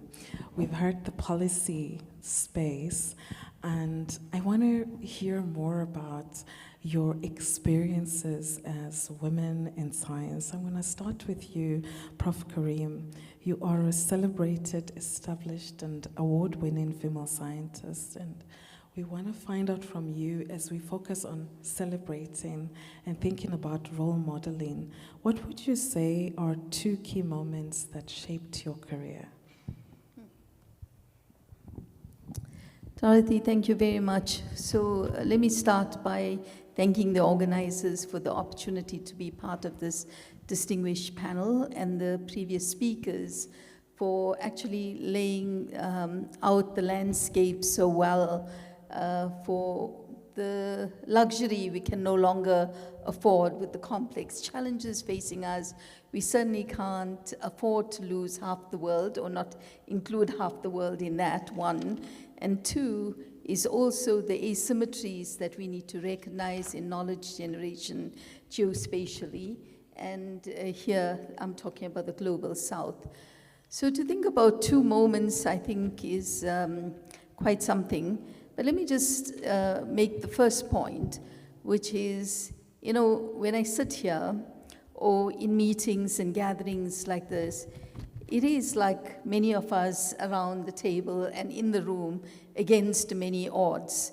I was born 65 years ago in a small village north of Durban. And the fact that I got an opportunity to go to school was from the commitment in the community. And here were laborers from the sugarcane plantations who earned meager amounts of money and who committed to putting that money, £1 a month, together with some merchants to bring out teachers, set up the schools. And I had from grade 1 amazing, committed, dedicated teachers who nurtured my curiosity, a supportive family. And then as I moved on and decided to study science, I had great mentors who taught me the importance of activism that goes hand in hand with scientific excellence. And so growing up in apartheid South Africa really shaped two things in me around the importance of science and the hope science brings, and two is the importance of social justice in what we do. And so it's not a surprise that I chose to be an infectious diseases epidemiologist. My first study that I did in 1989 to try and get a handle of the HIV/AIDS epidemic in South Africa set me on a path that I would think as the other momentous moment. What the data showed was that women had 4 times more infection than men, and 2, that women were acquiring HIV about 5 to 7 years earlier than men. This age-sex disparate relationship and the fact that young women between the ages of 15 to 24 were bearing a disproportionate burden of infection was counter to where the world was focused at that time in terms of HIV. It was mainly in industrialized countries, focused on men who have sex with men and injecting drug users. The picture in Africa was very different. And me doing an age-sex disaggregated analysis, and I have to acknowledge my husband, who has traveled this journey in terms of our HIV research over 37 years. And I think we're a good example of professional supportive partnerships and personal supportive partnerships coming together very synergistically. So that led us to, and I should say, when we published that paper in a very esteemed journal, there were many of our peers outside South Africa and Africa who actually questioned that. And it took us like another 10 years when more sophisticated technology became available to show definitively why young women were getting infected. So I'm going to get there a little bit faster, Dorothy. The other point I wanted to make was about 21 years ago, establishing CAPRISA. So one was the burden of infection. 2 was a gap that we had, a prevention gap. So we knew women were bearing a disproportionate burden of infection, but everybody was focused on abstinence, behavior change, and male condom use. And so we were very bold in 1993 to say we are going to try and develop a technology that women can use. Now, fully recognizing what underpins that was gender power disparities. Those take longer to fix, but can a biotechnology enable women to reach age 25, HIV-free, and live a full life and reach their full potential? Now, if time allows, I can talk about CAPRISA, because I think the Center for the AIDS Program of Research also epitomizes a new model, which is how we brought 5 institutions together that is synergistic. And in dealing with complex challenges, we do need to have cooperation nationally, cooperation globally, and relationships that are built on mutual trust and respect, because the knowledge we need to generate has to be beyond multi-sectoral responses to science that transcends to tackle head-on these complex challenges that threaten sustainable development. And CAPRISA represents that nationally, how we brought these 5 institutions together, how they've worked together to make many breakthroughs that put South African science on the map It's undergirded by 3 fundamental values that of excellence, innovation, and service to humanity. And I'm happy during Q&A to expand. Thank you. Thank you very much for that. Thank you for being so action-orientated to take on these policy strategies that have just been shared, thinking about human capital development pipeline and telling us your story from how that focus on the pipeline really gets you to where you are now. And for me, I think what stands out is your focus on combining advocacy, this question of social justice, with STEM, which is so critical in our field and even in closing the gap, right? Advocacy and action have to go hand in hand in our scientific enterprise. I'm going to come to you now, Ms. Ilu. You are on the other side of the human capital development pipeline as a young person who is pursuing their postgraduate studies and really interested in getting into this workforce. And I want you to share a little bit of your story, number one, and number two, to talk to us about what you think are 2 key challenges that young people are engaging with in STEM fields that you want all of us to remember and to fix in our policies, in the way that we mentor, in the way that we champion. Thank you. Thank you. Thank you for having me. As mentioned, I am a PhD student at the University of Cape Town, and my work is currently in malaria modeling, so also an aspiring infectious disease epidemiologist. And I think my journey in science was kickstarted by my mom. My mom is a nurse, and as such, she took me with to work growing up, and I got to see the insides of the hospital. And initially, I thought, okay, I guess the quote-unquote best thing to be here is a doctor. And then I thought, they don't seem to have sufficient work-life balance. So then I considered other avenues, and that's sort of how I stumbled across science as a tool to sort of support the health sciences. And I think in that, I think there's one thing around girls in school growing up, figuring out that STEM careers are very much a practical and reasonable career choice. But then I think outside of that, there's also battling community perception and perceptions within your own family that, you know, even on social media a few weeks ago, there was this tweet about how BSc is an academic degree, not a professional degree, and that, you know, where you're gonna go if you study a BSc. And I think perceptions like that, public perceptions like that, really discourage women and girls in their choices to pursue STEM careers. And I think that, a large thing then is around creating industry, obviously, where these people can work where these women can work going forward, and supporting those that do want to be STEM entrepreneurs specifically. But I think outside of the work that is being done in schools with the science centers and the girls programs, I think there needs to be community programs, family programs, because that's where the discussion happens around what career you're actually going to pursue, right? The second thing I think is, I guess, a thing that I feel has affected me then going forward in my career around postgraduate funding, like was raised policy-wise. But then also I think one of the things I really value about the L'Oreal UNESCO grant is that in it, they make provision for the fact that some of these grant funds may go towards, maternity leave or child rearing services. And I think those are important considerations for anyone or any young woman deciding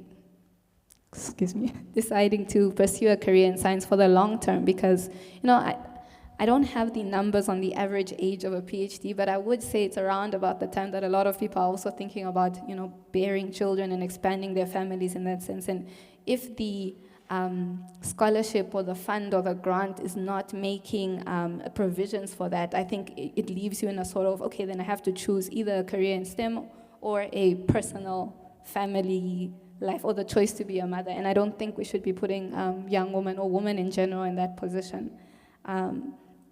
Maybe a last thing on policy-wise, I do think that young women professionally, and maybe a bit around how STEM careers can be quite aggressive and difficult. I think that a challenge would be, rather, a policy exists around protecting women against harassment, sexual harassment, non-sexual harassment, but I think an additional challenge is around the implementation of that policy to say, or I'd want people to look sort of from the POV of the woman, the point of view of the woman, to say, if a young woman in my organization was to report a case today, how would she practically go about it? Who are the people? Is she forced to sort of engage with the perpetrators in reporting this, considering they're likely like her supervisors or her superior, head of department, things like that? So I think those sort of pipelines as well around implementation of safety for women in their professional careers also should be strengthened. Thank you. Thank you very much for raising some really important comments. And I know that we're going to talk a little bit more about GBVF, which is such an important part for us to take apart today. I am grateful that you raised the question around these social cultural barriers. You know, when we talk generally around what is the participation of women and girls in science, we have this broad terminology that we say there are social cultural barriers. But we don't actually take the chance to go deeper and ask ourselves the questions, what are they?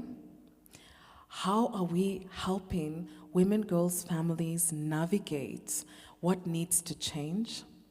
And what is the responsibility of those of us who are in the external environment to put in place policies, to put in place the strategies to support that?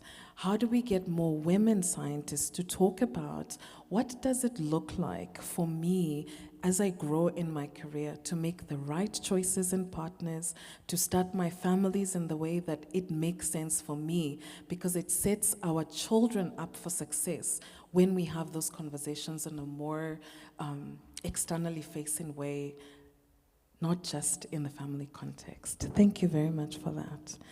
Professor Rhoda, we've had the experience of 2 women scientists. You are coming to us from a university context. The question that we want to pose to you is, what do you consider as some key roles for universities in closing the gender gap in STEM, and especially thinking about some of the poignant issues that have been coming out from Professor Karim and also from Ms. Ilu? Thank you. Thank you, and as the other speakers have said, it's really an honor and a pleasure to be here to share some thoughts. So I think it's important to start off by saying that universities should be spaces that embrace and actively promote basic principles of equality and diversity. And then universities are generally seen as incubators of new knowledge and innovation. But we also have a very definite society-focused role, whereby we need to shape and develop not only our good workers for the job, but also citizens, good citizens, who will then make an impact.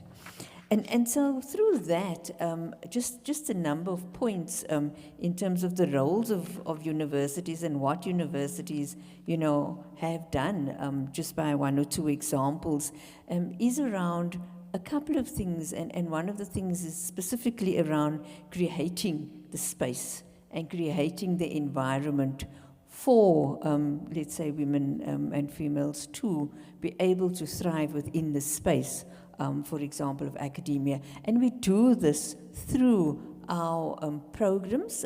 There's a lot of national programs. In examples are our programs related to there's the higher education leadership management programs, specifically for women in leadership. And through these women in leadership programs, we make leadership in academia, we make opportunities then available also where we meet other women academics and we have these conversations. I think, we often have the presentations, but it's always the unintended conversations that happen when we attend these programs and where we learn from each other, how we support each other through these communities of practice. And then obviously, then also through the HERS is a number of academic leaders, women leaders and scientists have gone through these programs and are thriving and are working not only in the university space but other spaces as well.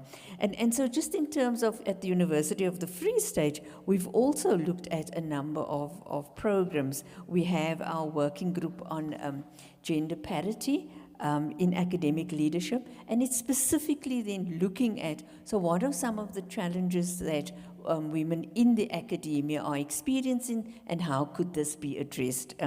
We also have a WISE program specifically for women in academia. So it's about creating the environment for women in academia to be able to then thrive. So I think what's important is creating the environment, creating the support. We've spoken a lot about it, and I think that is quite important to be intentional around mentoring and coaching. Specifically the aspect of peer mentoring and coaching, because it is through those peer mentorships and coaching exercise or engagements that we kind of learn from each other, that we learn around what are some of the tips that I can use while I'm in an institution, especially around the emerging kind of, we call it the emerging scholars. You know, we get into these spaces and there's so many opportunities, but also so many challenges. And how do I journey through some of that? And it's through these peer mentoring opportunities. Linked to that again is also the idea of paying it forward. So as I've journeyed through some of these processes, how do I then look back and engage, take the hands of the other women academics or women scholars, women scientists, to be able to facilitate success. Thank you. Thank you, Professor Rhoda, for talking about space. Space is something that is so important for women in academia, for girls who are interested in STEM, and thinking about the university as a space for dialogue, as a space for holding these conversations, as a space where mentorship and coaching can take place. We are now going to shift gears to really focus and center our conversation around an issue that is so critical for supporting and closing the gap when it comes to women and girls in STEM. Dr. More, based on your recent research at the OECD, you have been focusing on gender-based violence. You know that it exacerbates inequalities for women and girls in science. You've talked about it, Ms. Ilu. I wondered whether you could share a little bit about what are the ways that it does exacerbate these inequalities, and also to give us at least 2 strategies that can be used to support women in STEM who find themselves experiencing gender-based violence in the context of the scientific enterprise. Thank you. Thank you very much, Dorothy, and it's a pleasure to be here, but I am presenting a very heavy topic, a topic that we can never run away from because it's our reality as women. If I may ask, who of us has been sexually harassed? I'm one of those people. And if we can raise up our hands, we'll find that majority of women are sexually harassed. And this happens within all our spaces. So gender-based violence is a social justice issue. We can never run away from that. Because where there's gender-based violence, it means that women, young girls, are not going to be able to thrive. And within the space of universities, within STEM, because STEM happens for it to be anchored, it starts from the home. We heard from Professor Karam. It starts from the home.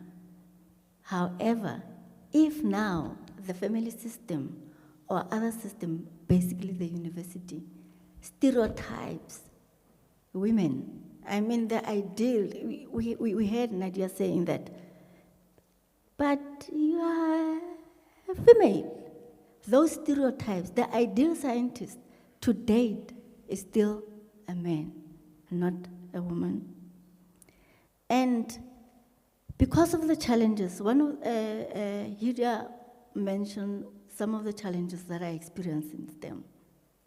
Those challenges, such as, for instance, in higher education or in STEM, there are intellectual sabotage, where women are being undermined for their contributions, or whatever they produced is being stolen, pressurized, or their ideas are just dismissed, or they're even excluded from networks. That makes it hard for them to thrive and to thrive. And what happens? They either have to fight, accept what is happening at the expense of their own well-being, or leave the profession. And when they leave the profession, it becomes a cyclical process where basically the ideas that are, the stereotypes that are perpetuated against women in STEM become anchored.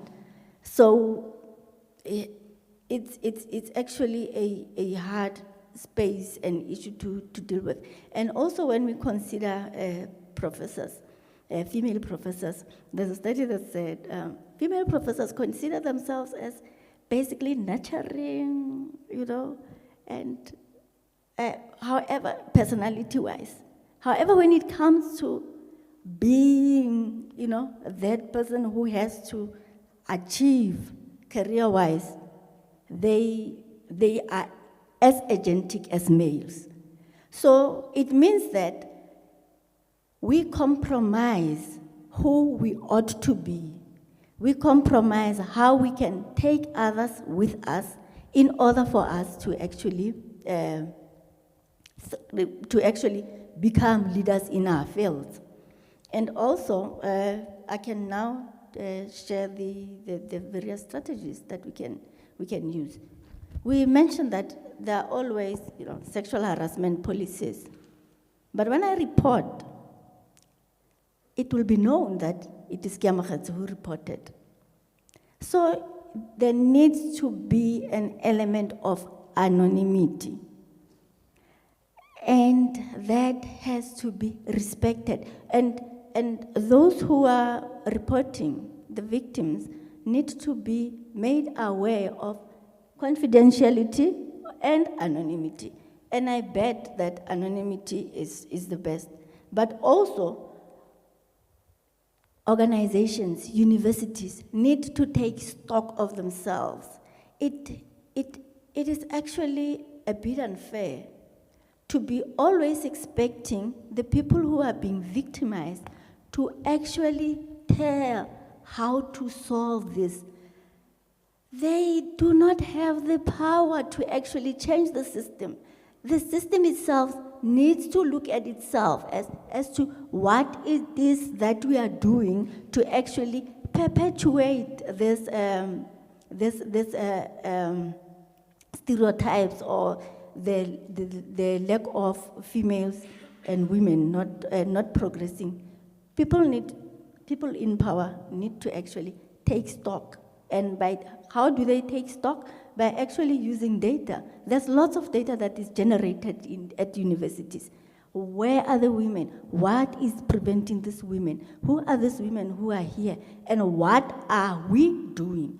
Because if we are always saying that it ought to be women who actually do something, we are not changing the system. We are not changing the environment. So we need to take not a micro approach, but a macro approach, which is systematic, to actually deal with the issues that are faced. Thank you.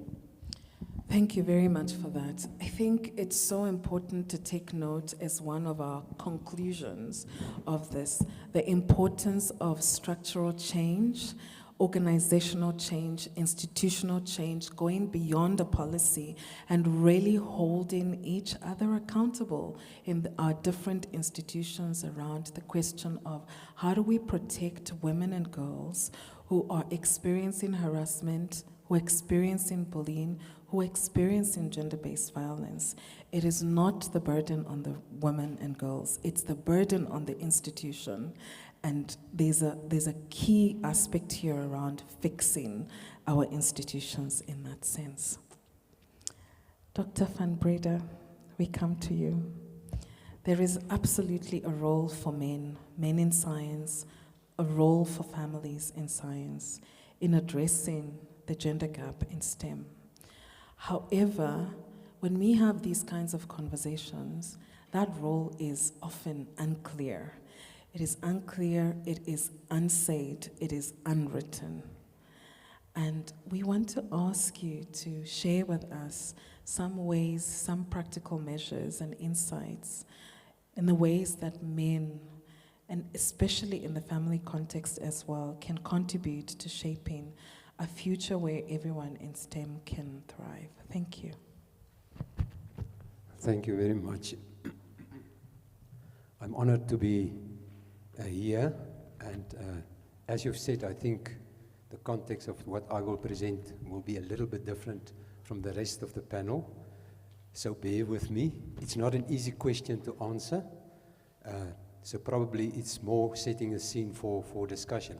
Just to give a little bit of background, I'm from a unit called Science for the Future. It's a self-funding extra-academic unit or entity at the Faculty of Education of the University of the Free State.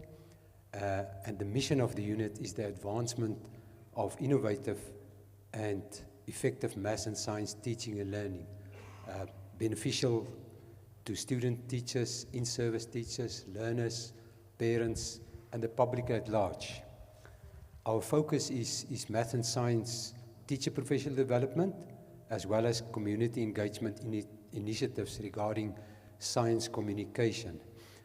Now, to provide a little bit of a framework for discussing the role of families, men and boys, in addressing this gender gap in STEM, although we also talk about STEM plus.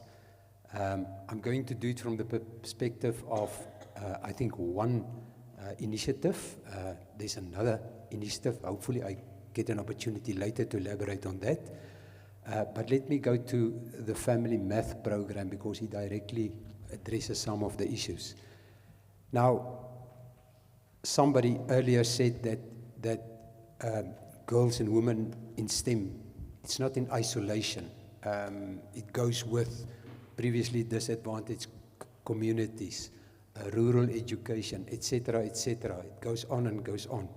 So what we are trying to address is challenges that prevent learners, especially in the rural areas of South Africa, and if I say learners, it automatically includes girls, because 50% of the learners in South Africa is basically girls, so they are disadvantaged in the rural areas. So there are definite challenges for them to achieve at school level and in maths and science. So we are at the beginning of the pipeline. Things like teacher subject content knowledge, teaching skills, resources at schools, and then definitely parental involvement is one of the issues that research shown plays a significant role in learners' achievement. It basically says that if a parent, and let me just quickly qualify parent. If we say parent, we think about a mom and a dad. But if you talk about rural South Africa, many times it's a granny, it's a sibling, it's an aunt. So it's not your traditional mom and dad necessarily. It's somebody caring for a child or a learner. So if parents are involved with their children, it's a researched fact that learners will achieve better. I think it sort of makes sense. There's different levels of parent involvement.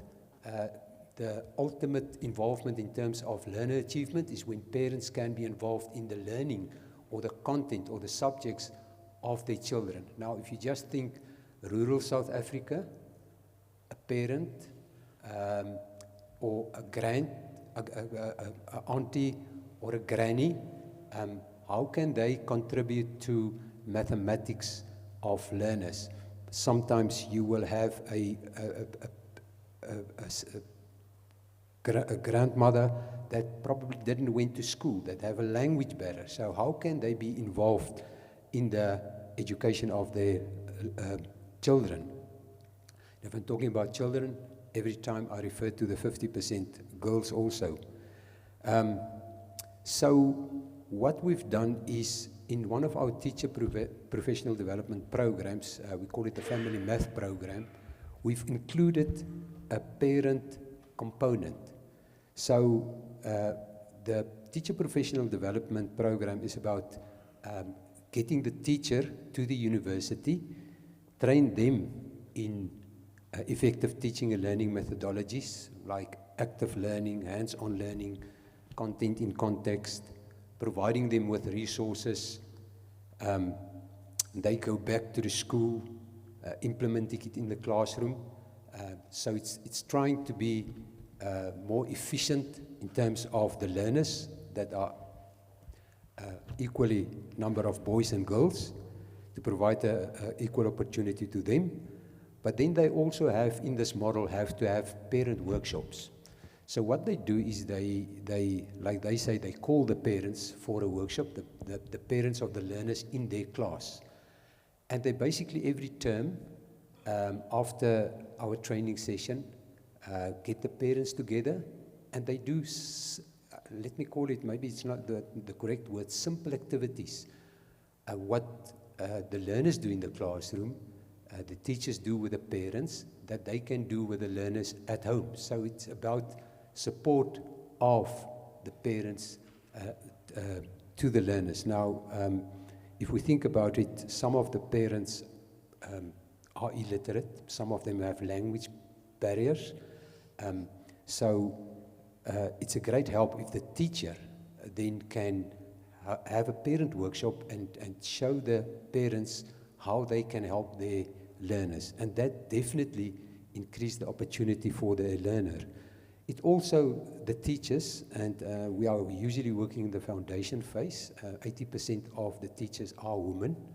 So it also gives them the opportunity to become community leaders, because they now suddenly become a leader of 30, 40, 50 parents in showing them how they can help their learners. So I think the moral of the story is just that through this program, we enable parents to also be involved in the learning of their children. I think I'm just going to stop there, just for the sake of time. I can elaborate later on again. Thank you very much for centering the role of a family and the role of teachers as extended parents to our, not just the children, but also to the parents or the parental figures. It's so important for STEM to make sure that whole families are involved. Colleagues, we have the opportunity now for 1 or 2 questions. It's going to be 2 if the first person makes it brief. Otherwise, we can only take 1. Do I have some questions or comments or additions to the conversation?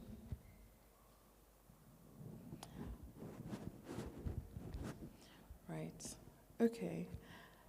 It seems like we can finalize our discussion with 2 or 3 questions that I had for you. Professor Karim, you are in a leadership position. You've talked to us about Caprisa. You have also gone back to the past, thinking about your career in that sense. I was wondering whether you could share a little bit of your insights around science policy, how it can better support women scientists, particularly in Africa and the Global South, and also reflecting, given the conversation that we've been having now, and your role at TWAS. Thank you. Thank you very much, Dorothy. So let me just start with CAPRISA, the Center for the AIDS Program of Research in South Africa. We co-founded this in about 21 years ago. And the first point I wanted to make about CAPRISA, which I'm like very chuffed about, is that it's 80% women.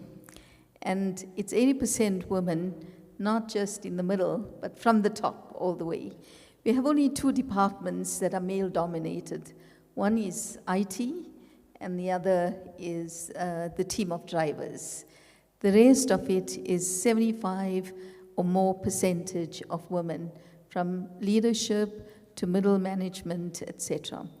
The other point I wanted to make about CAPRISA is that training is a very integral part of what we do.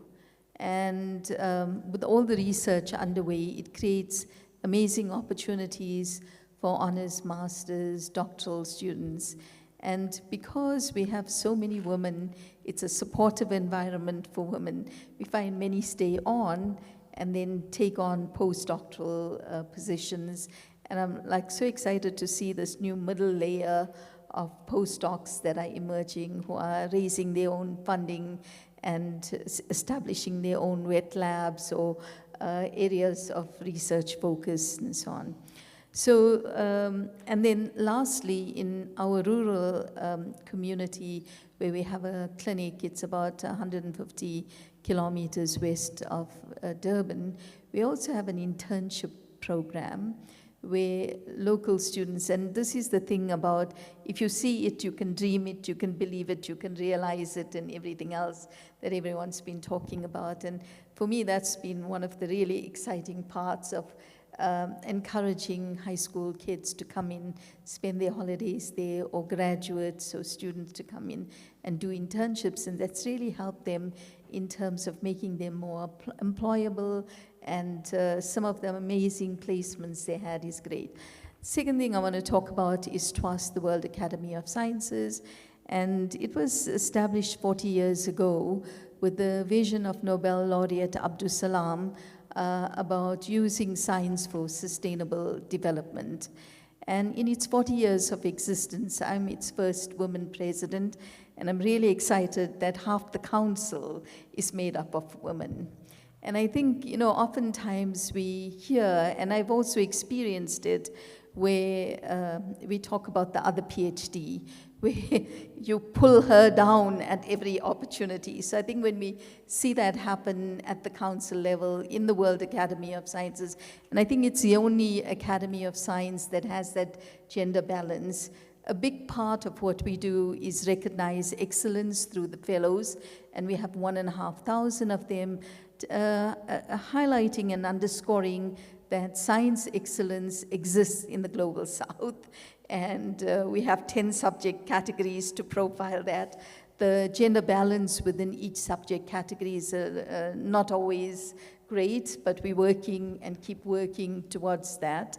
And then the other issue is our ongoing investment in training and capacity development, and here very intentionally focusing on making sure we've got gender balance, and that for me, 2 exciting things out of the TWAS investments in training and capacity development, notwithstanding the critical mass of scientists in countries that are being established, is the partnership with the Organization for Women in Science and Development, which does that investment, saying that, you know, just getting a PhD is not enough. You need that support. And on that, how do they work? And Tonya Blowers and her team have been really excellent in walking women through that journey, setting up those chapters at a country level. And then the other exciting thing for me is the young affiliates. So I felt really chuffed that I was with you here in terms of this whole thing of old, experienced, and young people, and we learn so much. And these young affiliates have really done amazing science, but also are taking a great leadership role. They've created a network, TIAN, and some of the things they're doing in pedagogy, in finding solutions on climate change, this whole peer support, it takes science diplomacy another level. And I think finally I want to say that in all of this, it takes an all of society approach. And I think often when we think about policy, we think about government, and government has to do X, Y, and Z. But, the policy is a good starting point. It creates the framework for doing things, and it ensures that institutions follow that. But I think strong institutions are important, but that all sectors of society need to be involved.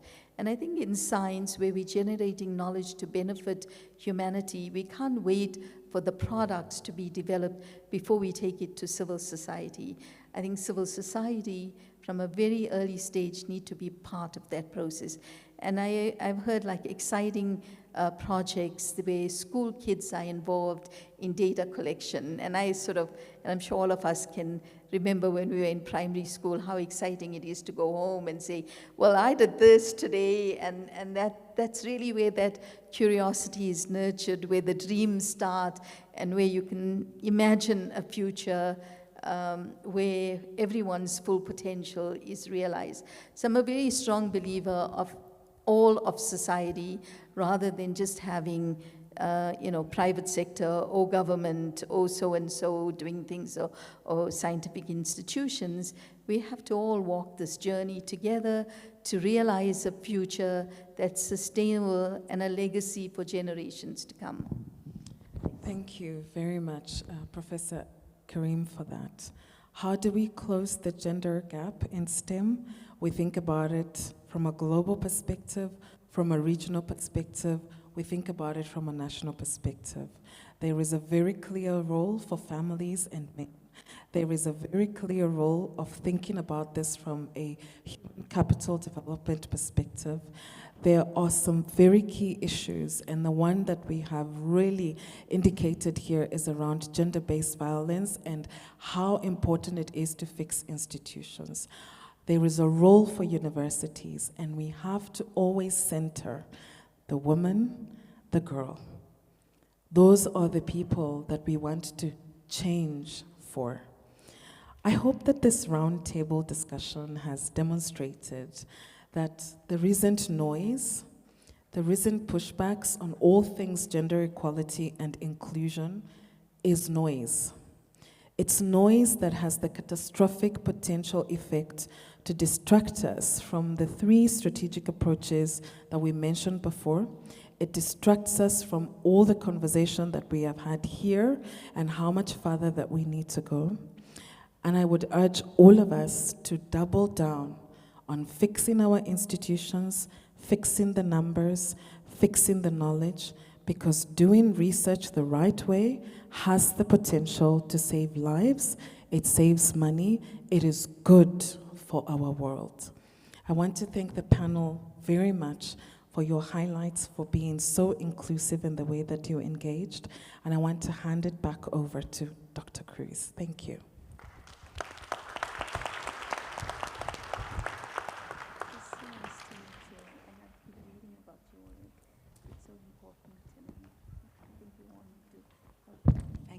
Thank you, Dorothy, for, I'm sure everyone will agree, that was an absolutely brilliantly chaired panel, and thank you again, everyone, for your contributions.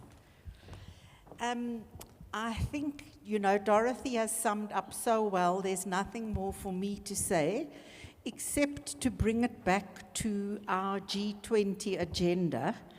And although we've drawn a lot and reflected a lot from the South African and African experience today, I think it's clear that what we are doing is setting out a kind of agenda of the different dimensions and aspects that we can be considering. And we spoke earlier about the possibility of sharing stories and best insights and best practices from across countries, and the discussion we've had here gives us a kind of set of dimensions that we should be asking to share those different kinds of stories around. And I think I put the challenge to talk about accelerating action at the beginning, and I think that all of the panelists and speakers have really taken us forward in directing how we can accelerate actions in very, very creative ways and with a great deal of passion. So we also are responsible for writing a report on this, and I think that will give us an opportunity to take forward the work in terms of the G20 agenda on diversity, inclusion, equity, and accessibility. So for now, I would like to call up Mampe Chaba from the Department of Science, Technology and Innovation to give our concluding comments.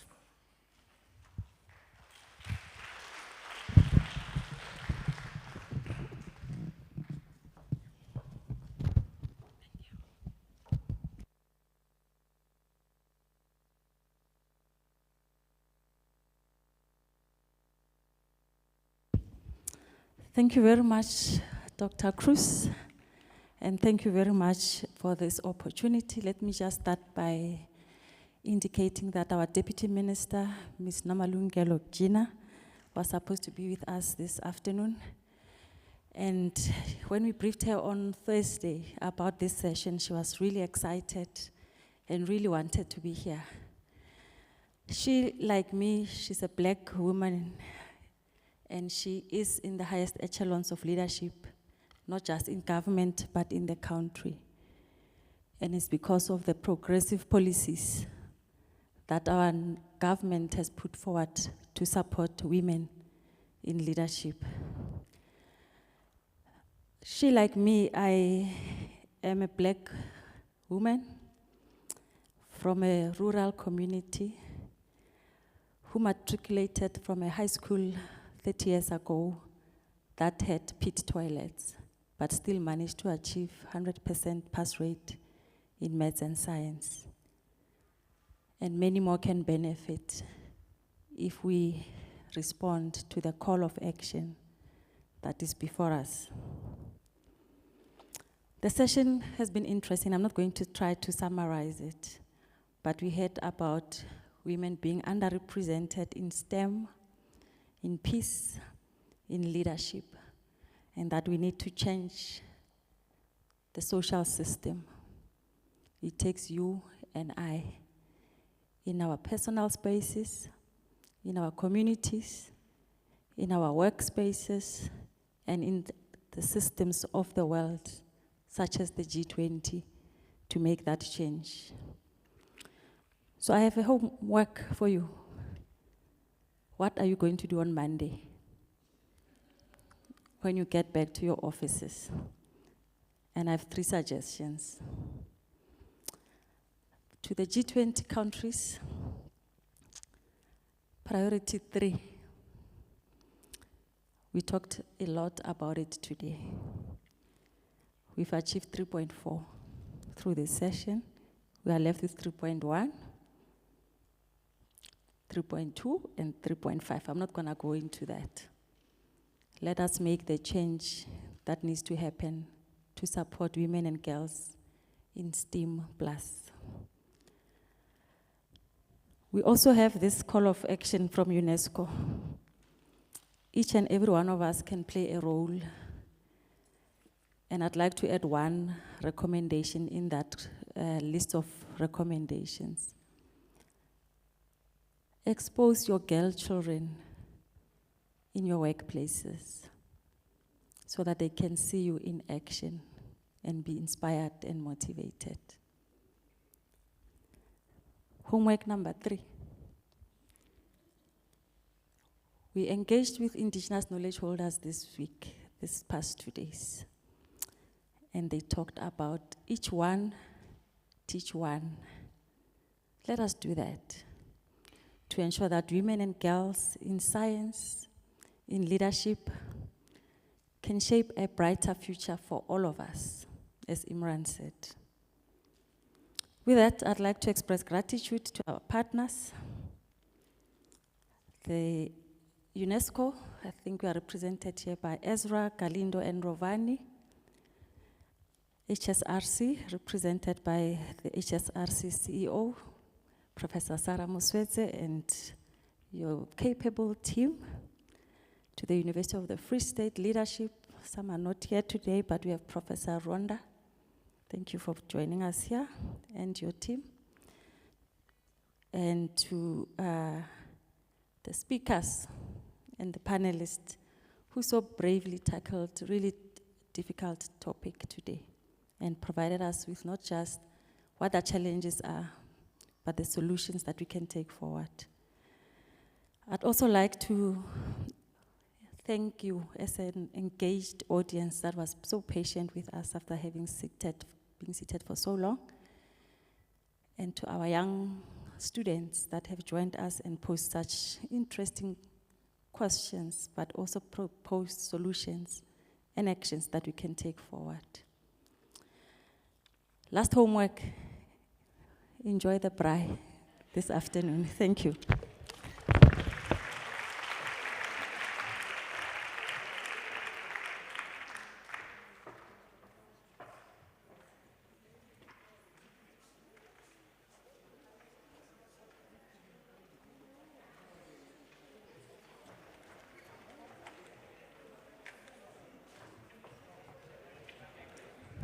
Just before you go, the photographer has asked for all the panelists to please come on stage for a group photo. And as you leave the auditorium, the buses are waiting outside to take you to the Naval Hill Auditorium for the evening function. Speakers, panelists, please come to the stage.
Imagine a symphony.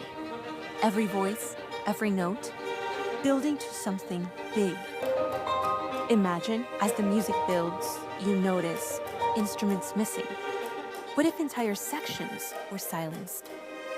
When we limit what's possible, we limit how far we can go. Now imagine scientific progress. The hands that shape AI to listen and understand. The minds that unlock the secrets of conquering cancer. The hearts that protect our planet's delicate balance. The visionaries turning sunlight into usable energy. Today, only 1/3 of these voices belong to women. Imagine more. More perspectives. More innovation. More impact. Imagine a world where every question finds its answer. Every idea its champion. Where no voice is left unheard.